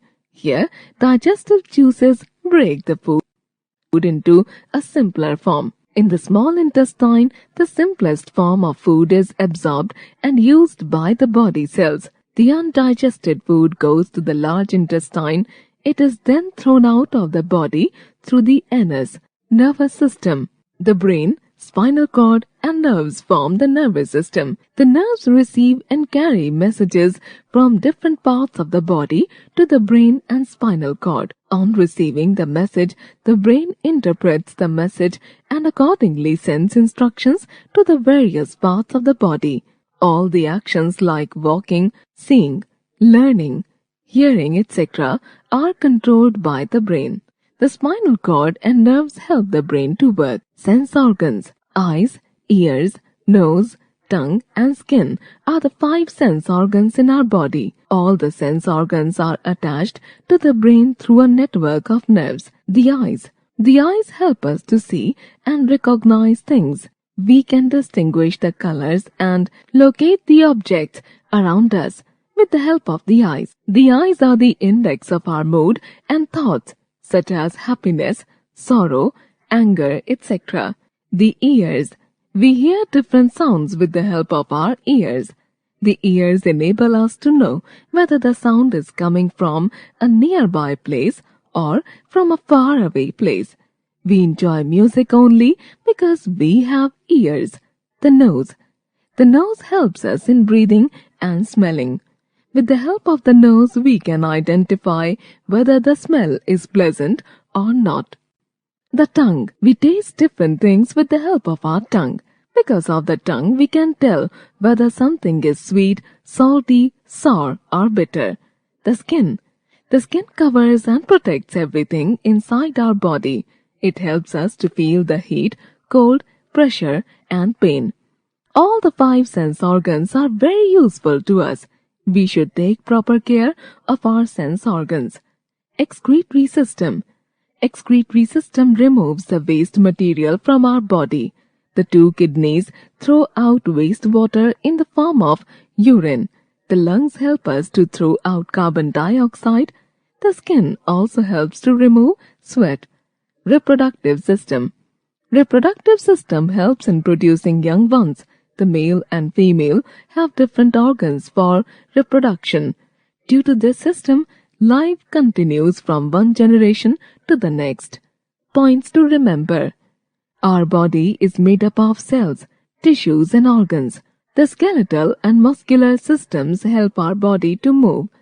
The heart pumps blood to all the body parts. Our brain controls all the actions of our body. Chapter 3. Safety first. We get hurt because of our carelessness, so we must always be careful. Safety rules are meant to save us from accidents. We must always obey safety rules in order to prevent accidents from occurring. While on road, we should always walk on the footpath. Where there is no footpath, we must walk on the left-hand side of the road. We must cross the road only at the zebra crossing and when the pedestrian's light is green. Where there is no zebra crossing, we must wait until the traffic is clear. First, we should look to the right, then to our left, and then again to our right. If no vehicle is coming, only then we should cross the road. Do not run across the road. When traveling by bus, always stand in a queue while waiting for a bus at the bus stop. Do not put your head or arm out of the window of a moving bus. Do not get in or get out of a moving bus. Do not travel on the footboard of the bus. Do not disturb the bus driver. At home, do not play with sharp tools like scissors, blades and knives. Do not touch electrical plugs, wires, heaters or electrical irons. They can give you an electric shock. Do not play with crackers and fire. They may burn your skin. Do not climb on shelves and windows. You may fall down and hurt yourselves. Do not run on stairs. You may fall down. Do not leave your toys on the floor. You may trip over them and fall down. Do not fly kites on the terrace or the roof. Be careful on a slippery floor like a bathroom, etc. In the classroom, do not push anybody even in fun. Never jump on desks because the corners of desks are sharp. You may fall down and hurt yourselves. Do not keep things like knives, scissors, blades, etc. in your bags. Do not hit or throw things like chalk pieces, duster, etc. at one another. Do not use a blade to sharpen your pencils. Always use a sharpener. In the playground, always obey the rules of the game. Wait for your turn at the slide or the seesaw. Do not push others. Take care not to hurt anyone while playing a game like football. Do not quarrel on the ground. First aid. Accidents can happen in spite of being careful. The immediate help given to an injured person is called first aid. Let's see what we can do in case of any accident. Prevent a crowd from gathering around the injured person. Make the injured person sit or lie down. Do not try to move the injured person. If the person is bleeding heavily, clean the wound with an antiseptic and tie a clean hanky or bandage over it. Attend to the injured person and calm him down. Call for a doctor if the person is badly injured. Do you know? Dial 100 to call for the police. Dial 101 to call for ambulance. Dial 102 to call a fire brigade office. Points to remember. We should follow safety rules to prevent accidents. Accidents can happen anywhere at any time. The immediate help given to an injured person is called first aid. When a person gets hurt, call a doctor if needed. Chapter 4. Air and Water. Like food, air and water are also basic needs of our life. We cannot live without air and water. Air is required for breathing. Water is required for drinking. Both breathing and drinking water are necessary for our survival. Air. Air is all around us. We can feel it, but we cannot see or touch it. Our earth is surrounded by layers of air called atmosphere. Air consists of many gases like nitrogen, oxygen, and carbon dioxide. There is water vapor also in the air. We breathe oxygen and give out carbon dioxide. Oxygen helps to burn fuel to cook our food, which gives us energy to play and work. Plants give out oxygen and take in carbon dioxide. Plants use carbon dioxide to make their food. Plants release the oxygen that we breathe in. In this way, plants make the air clean and fresh. There is more air near the surface of the earth, but when we go to higher places, the air becomes thinner. There is very less air on high mountains. That is why mountaineers carry oxygen cylinders while climbing mountains. Air pollution. Air pollution is caused by the mixing up of dust and smoke with air. Air is polluted in many ways. The smoke coming out from vehicles and factories pollutes the air. Crackers also cause air pollution. Polluted air causes many diseases. We should not burn crackers. To keep the air clean, we should also plant more and more trees. Water. It is not possible to survive without water, so water is very important for us. All living beings need water to live. We need water for drinking, bathing, cooking, washing clothes, and cleaning various things. Plants and animals also need water to live. Water is present in the bodies of plants, animals, and human beings. About 70% of our body weight is water. Some animals, like fish, live only in water. Water is also used for making electricity. Sources of water. Rain is the main source of water. Rainwater collects in water bodies. Some water seeps through the soil and reaches under the ground. This water is called groundwater. Water is also found in oceans, rivers, lakes, ponds, wells, and springs. 3 forms of water. Water exists in 3 forms or states: ice, solid form; water, liquid form; and vapor, gaseous form. All the 3 forms of water are interchangeable. Solid form. Take some water in an ice tray. Put this in the freezer of a refrigerator. After some time, it changes into ice. Ice is a solid form of water. On cooling, water changes into ice. This process is called freezing of water. Liquid form. Ice melts when we put it outside a refrigerator. This is the liquid form of water. On heating, ice changes into water. This process is called melting of ice. Gaseous form.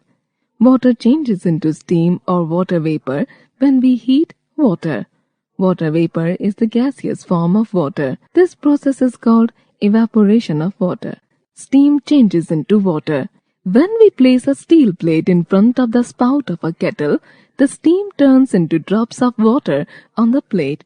On cooling, steam or water vapor changes back into water. This process is called condensation of water. The water cycle. Water changes from one form to another. The cycle of changing of water from one form to another is called the water cycle. Even in nature, water keeps on changing its form. It is this change that forms clouds and rain. Due to the heat of the sun, water from rivers, ponds, and oceans goes up in the form of water vapor. High up in the sky, water vapor comes in contact with cool air. and cools down to form tiny drops of water. These tiny drops join together to form clouds. When the water vapor comes in contact with the clouds, it becomes very heavy. They fall down in the form of rain. The rainwater flows back to the rivers, ponds, oceans. Then it again goes up as water vapor. This process is called the water cycle. Points to remember. We cannot survive without air and water. Plants make the air clean and fresh. Atmosphere is the layer of air that surrounds the earth. About 70% of our body weight is water. The mixing of smoke and dust with air is called air pollution. Chapter 5. Weather and Seasons. Weather is the condition of air around us. It is the state of the atmosphere at a place and time in terms of temperature, wind, rain, etc. Weather changes from place to place and time to time.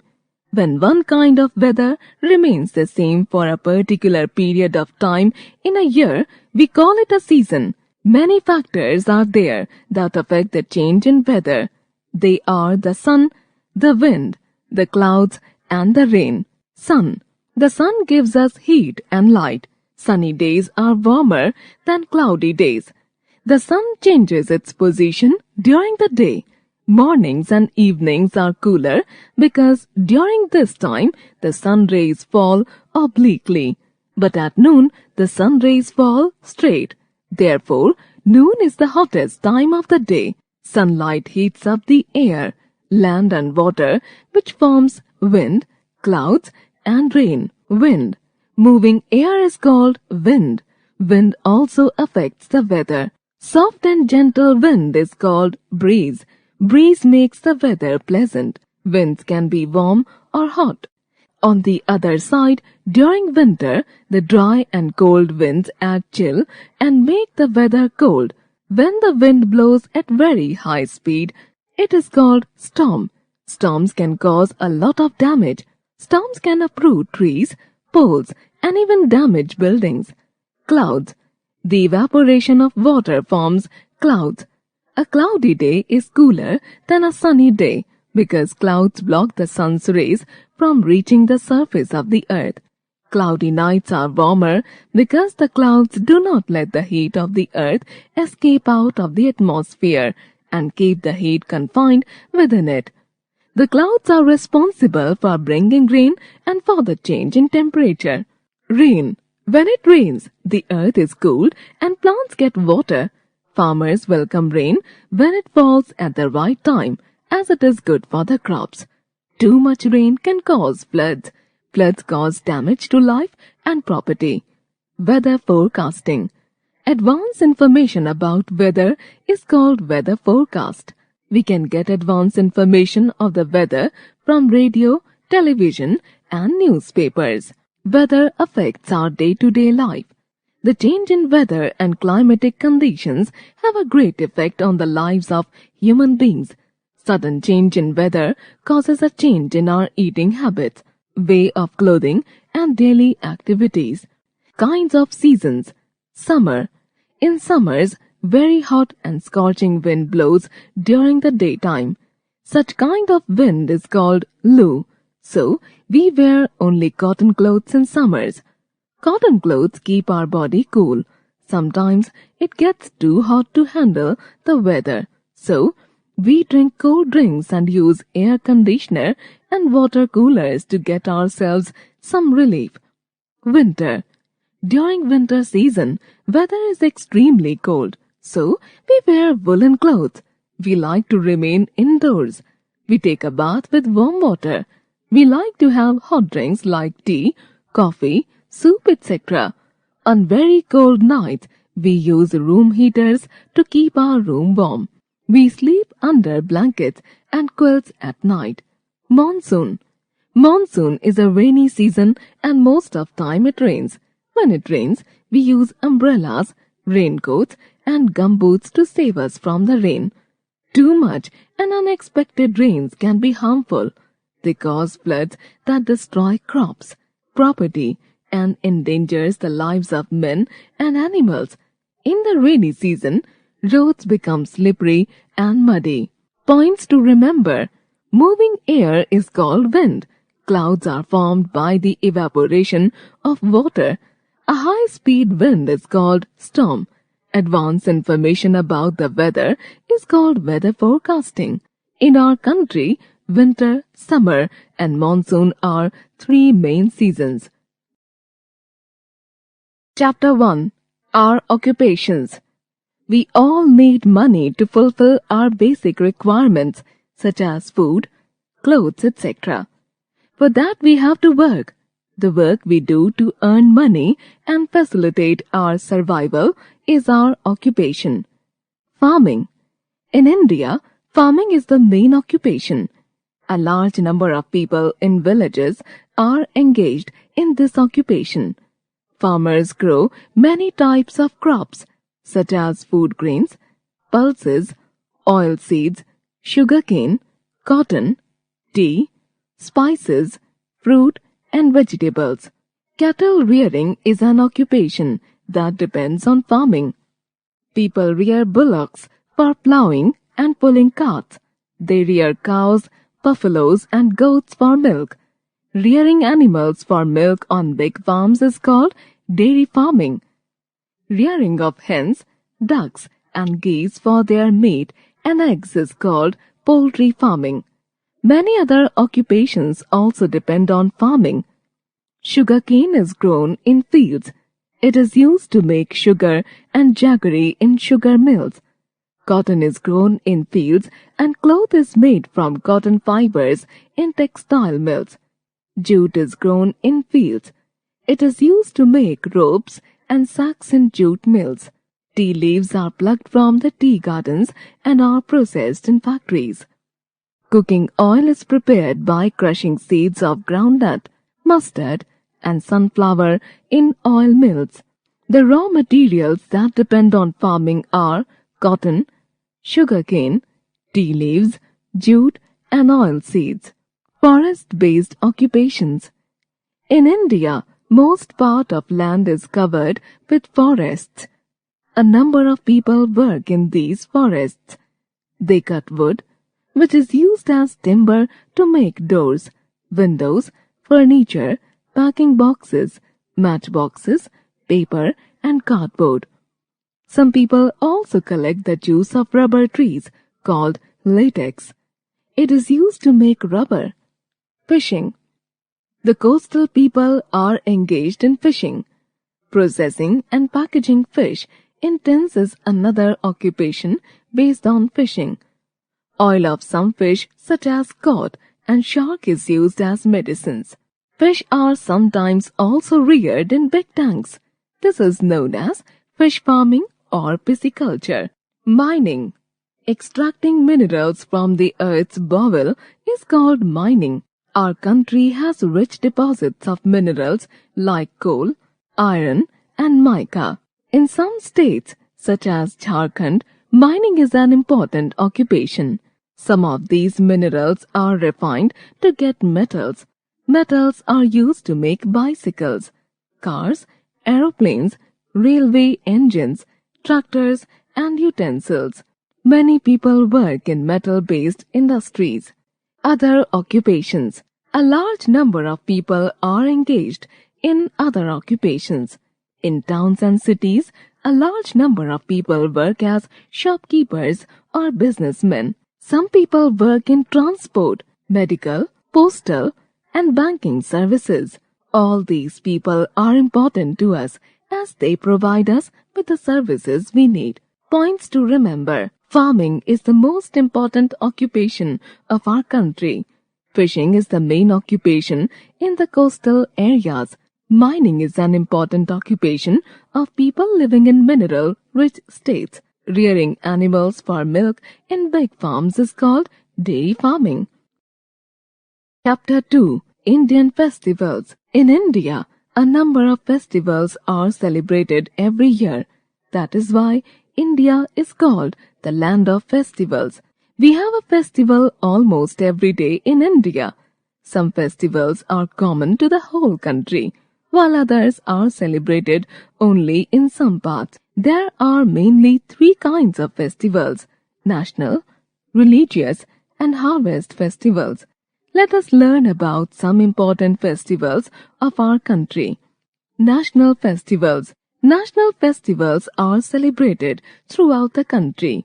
There are three national festivals: Independence Day, Gandhi Jayanti, and Republic Day.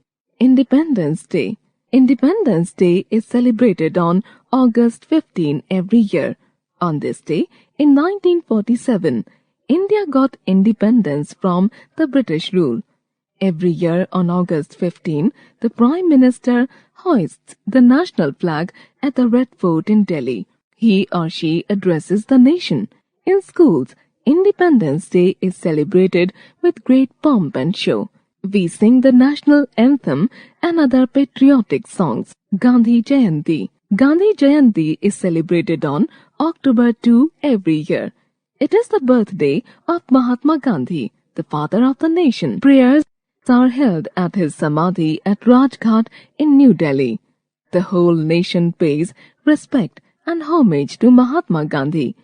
People spin the charkha and sing the Ram Dhun. We take a vow to follow his path of peace, truth, and non-violence. Republic Day. We celebrate Republic Day on January 26 every year.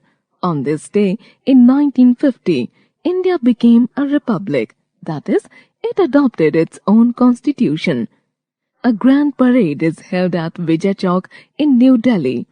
Our armed forces, police, NCC cadets, school children and folk dancers participate in the parade. The latest defense equipments like tanks, aeroplanes and war weapons are also displayed. The President takes the salute of the parade. Tableaux from different states are the main attraction of the parade. Religious festivals. There are many religious festivals. Religious festivals are celebrated by the people of different religions of India. Dussehra. It is believed that on this day, Lord Rama killed Ravana, the demon king of Lanka. Dussehra is celebrated to mark the victory of good over evil. Ram Leela, depicting the story of Lord Rama's life, is staged for 9 nights. On the 10th night, effigies of Ravana, Kumbhakarna and Meghanada are burned. Dussehra is also called Vijayadashmi. Dussehra is celebrated as Durga Puja in West Bengal. Diwali. Diwali comes 20 days after Dussehra. It is called the Festival of Lights. Diwali marks the return of Lord Rama to his kingdom Ayodhya after a period of 14 years in exile. People clean their houses and decorate them with diyas, candles and electric bulbs. Women make colorful designs called rangoli in front of their houses. People wear new clothes and exchange sweets and gifts. At night, they worship Lakshmi, the goddess of wealth. People burst firecrackers and enjoy the festival. Holi. Holi is called the festival of colors. It marks the end of winter. Bonfires are lit on the eve of Holi to show the victory of good over evil. People throw colored water and gulal on one another. Children play with water balloons and pichkaris. Gujia, a special sweet dish, is prepared on Holi. People sing and dance. Eid. Eid or Eid-ul-Fitr is celebrated to mark the end of the holy month of Ramzan. Muslims keep a fast during the month of Ramzan. On the day of Eid, the Muslims wear new clothes and offer prayers or namaz at mosques or Eidgahs. They embrace one another and wish Eid Mubarak. A special sweet dish called sevaiyan is prepared on this day. Guru Purab. The Sikhs celebrate Guru Purabs as the birthdays of their 10 gurus. They go to gurudwaras to offer prayers. Huge processions are taken out in towns and cities. People take food from a common kitchen called langar. Guru Purab is celebrated in a big way in the Golden Temple at Amritsar. Christmas. Christmas is celebrated by the Christians on December 25 every year to mark the birthday of Jesus Christ. On December 24 at midnight, Christians go to churches to offer special prayers. They decorate their houses with the Christmas tree. They stand around the tree and sing carols. Santa Claus brings gifts for them at night. Christmas cake is a specialty of Christmas. People wish each other Merry Christmas. Harvest festivals. Harvest festivals are celebrated at the end of crop season. These festivals are celebrated in different ways in different states. Baisakhi. Baisakhi is the harvest festival of Punjab. People express their joy with the beat of dhol and dance. Men perform the famous bhangra and women perform gidda. Bihu. Bihu is the most famous festival of Assam. It is celebrated 3 times in a year. Young girls wearing their traditional clothes perform the Bihu dance on this festival. Pongal. Pongal is a very famous festival celebrated in Tamil Nadu. It is celebrated for 3 days. On the first day, the rain god is worshipped. On the second day, the sun god is worshipped. And on the third day, Mother Cow is worshipped. Pongal is prepared from newly harvested rice in milk and jaggery. In Andhra Pradesh and Karnataka, this festival is known as Sankranti. Onam. Onam is a famous festival of Kerala. It is called the Festival of Flowers. People wear new clothes and eat special food. The food is served on banana leaves. Snake boat races are the most exciting events of this festival. Elephants are decorated and taken out in huge processions. Besides these festivals, people also celebrate many other festivals. Basant Panchami is celebrated in the honor of goddess Saraswati. Mahashivratri is celebrated in the honor of Lord Shiva. Janmashtami is the birthday of Lord Krishna. Ramnavami is the birthday of Lord Rama. Navratri is celebrated in the honor of goddess Amba or Durga. Buddha Purnima is the birthday of Lord Buddha. Mahavir Jayanti is the birthday of Lord Mahavira. Ganesh Chaturthi is celebrated in Maharashtra. Raksha Bandhan is a festival of brothers and sisters. Chhat Puja is an important festival of Bihar. Points to remember: Independence Day, Republic Day, and Gandhi Jayanti are our national festivals. Dasera, Diwali, Eid, Christmas, Guru Purab, and Holi are our religious festivals. Pongal, Onam, Baisakhi, and Bihu are our harvest festivals. Pongal is called Sankranti in Andhra Pradesh and Karnataka. Chapter 3. Local Self-Government. We have been provided with the facilities of electricity, drinking water, schools, roads, hospitals, etc. to lead an ideal life. These different facilities are called civic amenities. These facilities are implemented by an elected group of people in village called village panchayat and in cities called municipal corporation.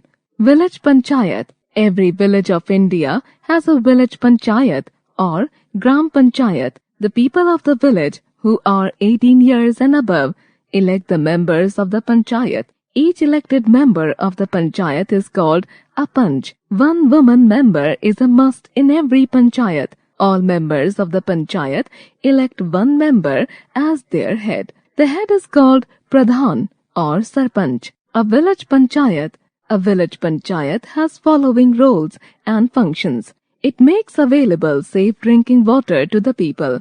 It builds and maintains roads and street lights. It maintains primary schools for the education of the children. It keeps the village clean. It helps to settle minor disputes among the villagers. It sets up and runs dispensaries for better health. It runs special evening schools for illiterate adults. The Gram Panchayat holds meetings of its members regularly. The members sit together to discuss various welfare programs. The government helps the panchayat with men and money. It appoints Gram Sevaks and Sevikas. They advise the villagers about the new methods of farming to grow better crops. Municipal Committee. The municipal committee is responsible for providing civic amenities to the people in cities and towns. Since a city is much bigger than a village, it is divided into many wards. One member is elected by the people of each ward for the committee. The member is called the municipal councillor. The head of the municipal committee is called the chairman or the president.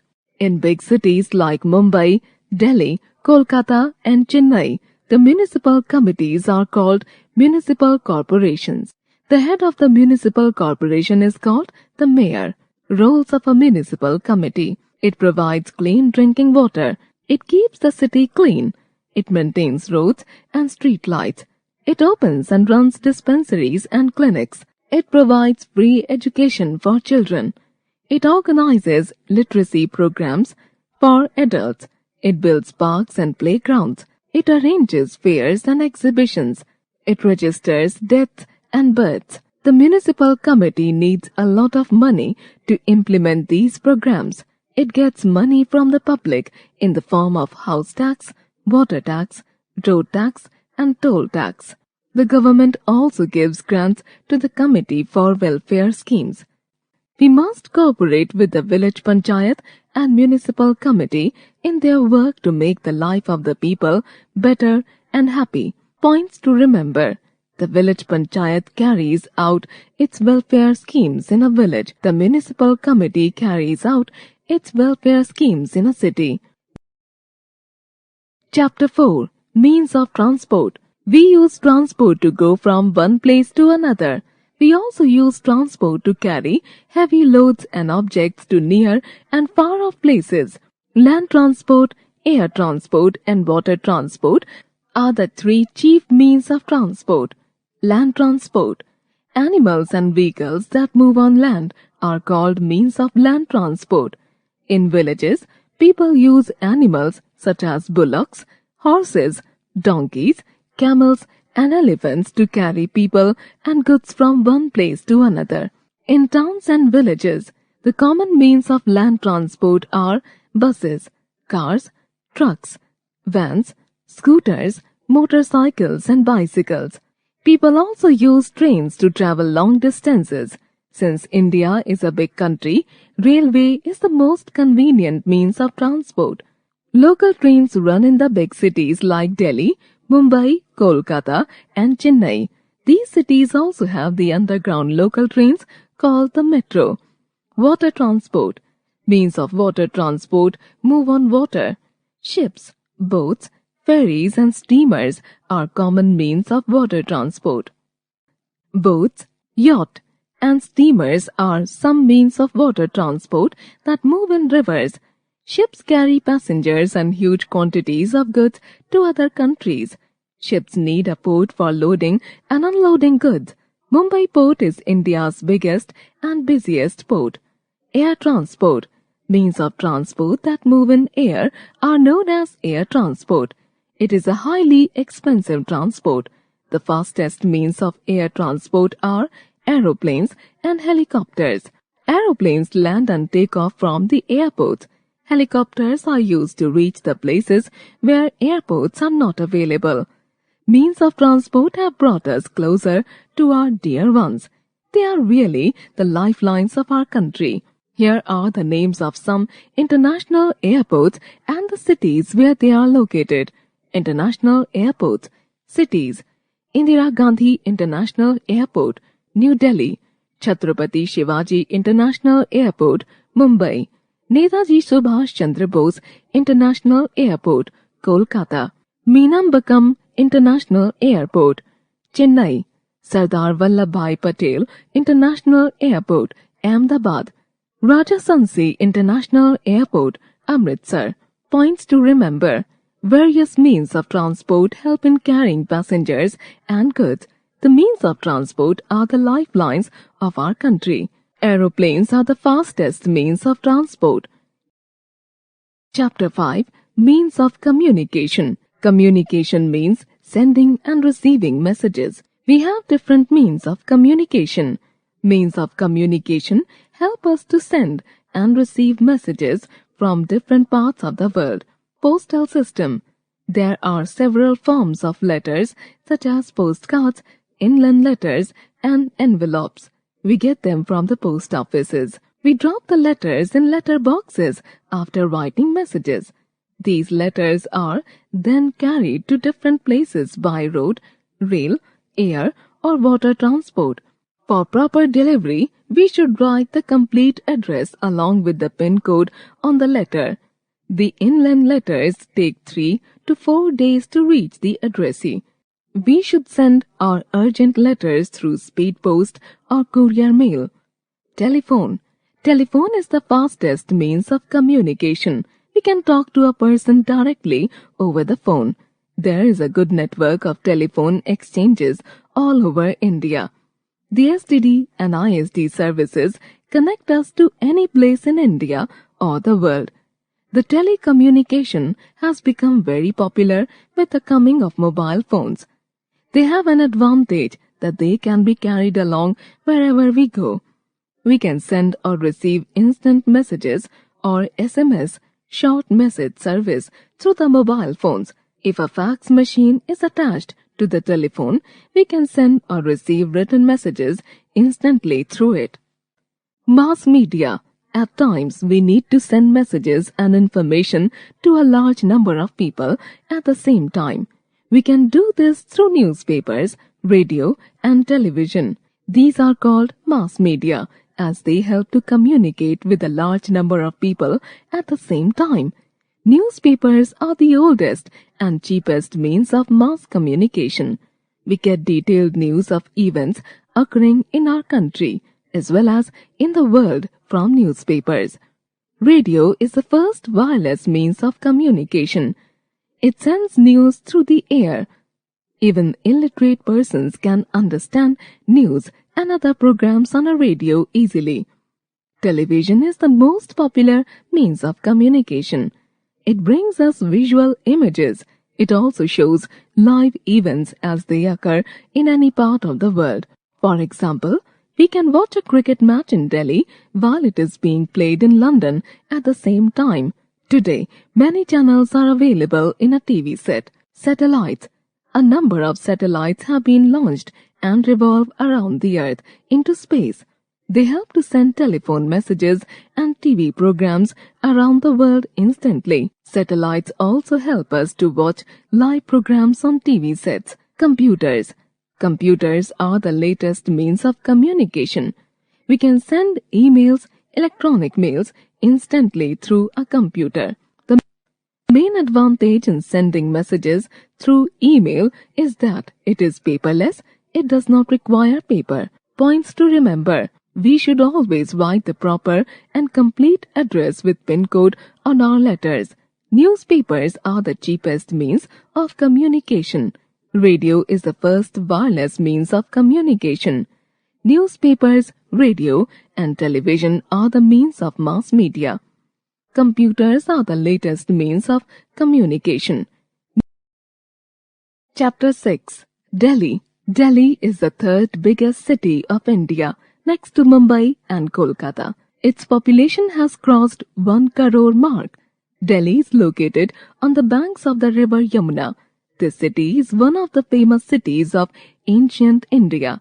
Its border touches the borders of Uttar Pradesh and Haryana. Delhi has a good network of roadways, railways, and airways. It has an international airport called the Indira Gandhi International Airport. It is also the second city in India to have the metro rail. New Delhi is the capital of India. All important offices of the central government are located here. The President, the Prime Minister, and other ministers of the central government reside and work in Delhi. The ambassadors and high commissioners of other countries also reside here. Climate. The climate of Delhi is extreme. It is very hot in summers and very cold in winters. A hot dry wind called Loo blows over Delhi in summers. Delhi gets maximum rains in the months of July and August. December and January are the coldest months in Delhi. Major industries. Delhi is the largest commercial center of North India. Its main industries include textiles, leather goods, automobile parts, bicycles, chemicals, machinery, television, plastic goods, and medicines. Delhi is also famous for its handicrafts. People of Delhi. Delhi is called Mini India because people of every part of India live here. They work in government and private organizations. Hindi is the most spoken language of Delhi. Some people speak Punjabi and Urdu also. Tourist places. Delhi is called the city of monuments. Let's study about some famous monuments located in Delhi. The Rashtrapati Bhavan is one of the most important buildings. There are 340 rooms in the Rashtrapati Bhavan. The President of India lives here. There are beautiful gardens in the Rashtrapati Bhavan. They are known as the Mughal Gardens. During the spring season, the beauty of these gardens is worth seeing. In the months of February and March, these gardens are opened to the public for some days. The India Gate is at a short distance from the Rashtrapati Bhavan. The names of martyrs have been engraved on the India Gate. It has a flame called the Amar Jawan Jyoti, which burns continuously.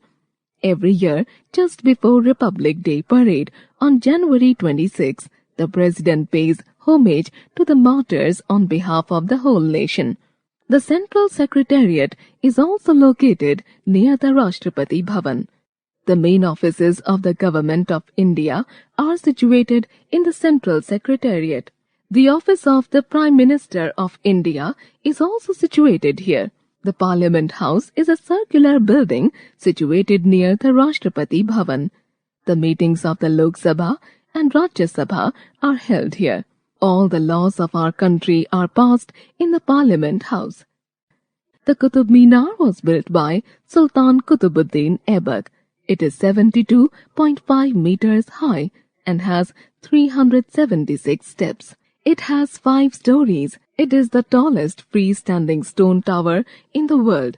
There is a very old iron pillar near the Qutub Minar.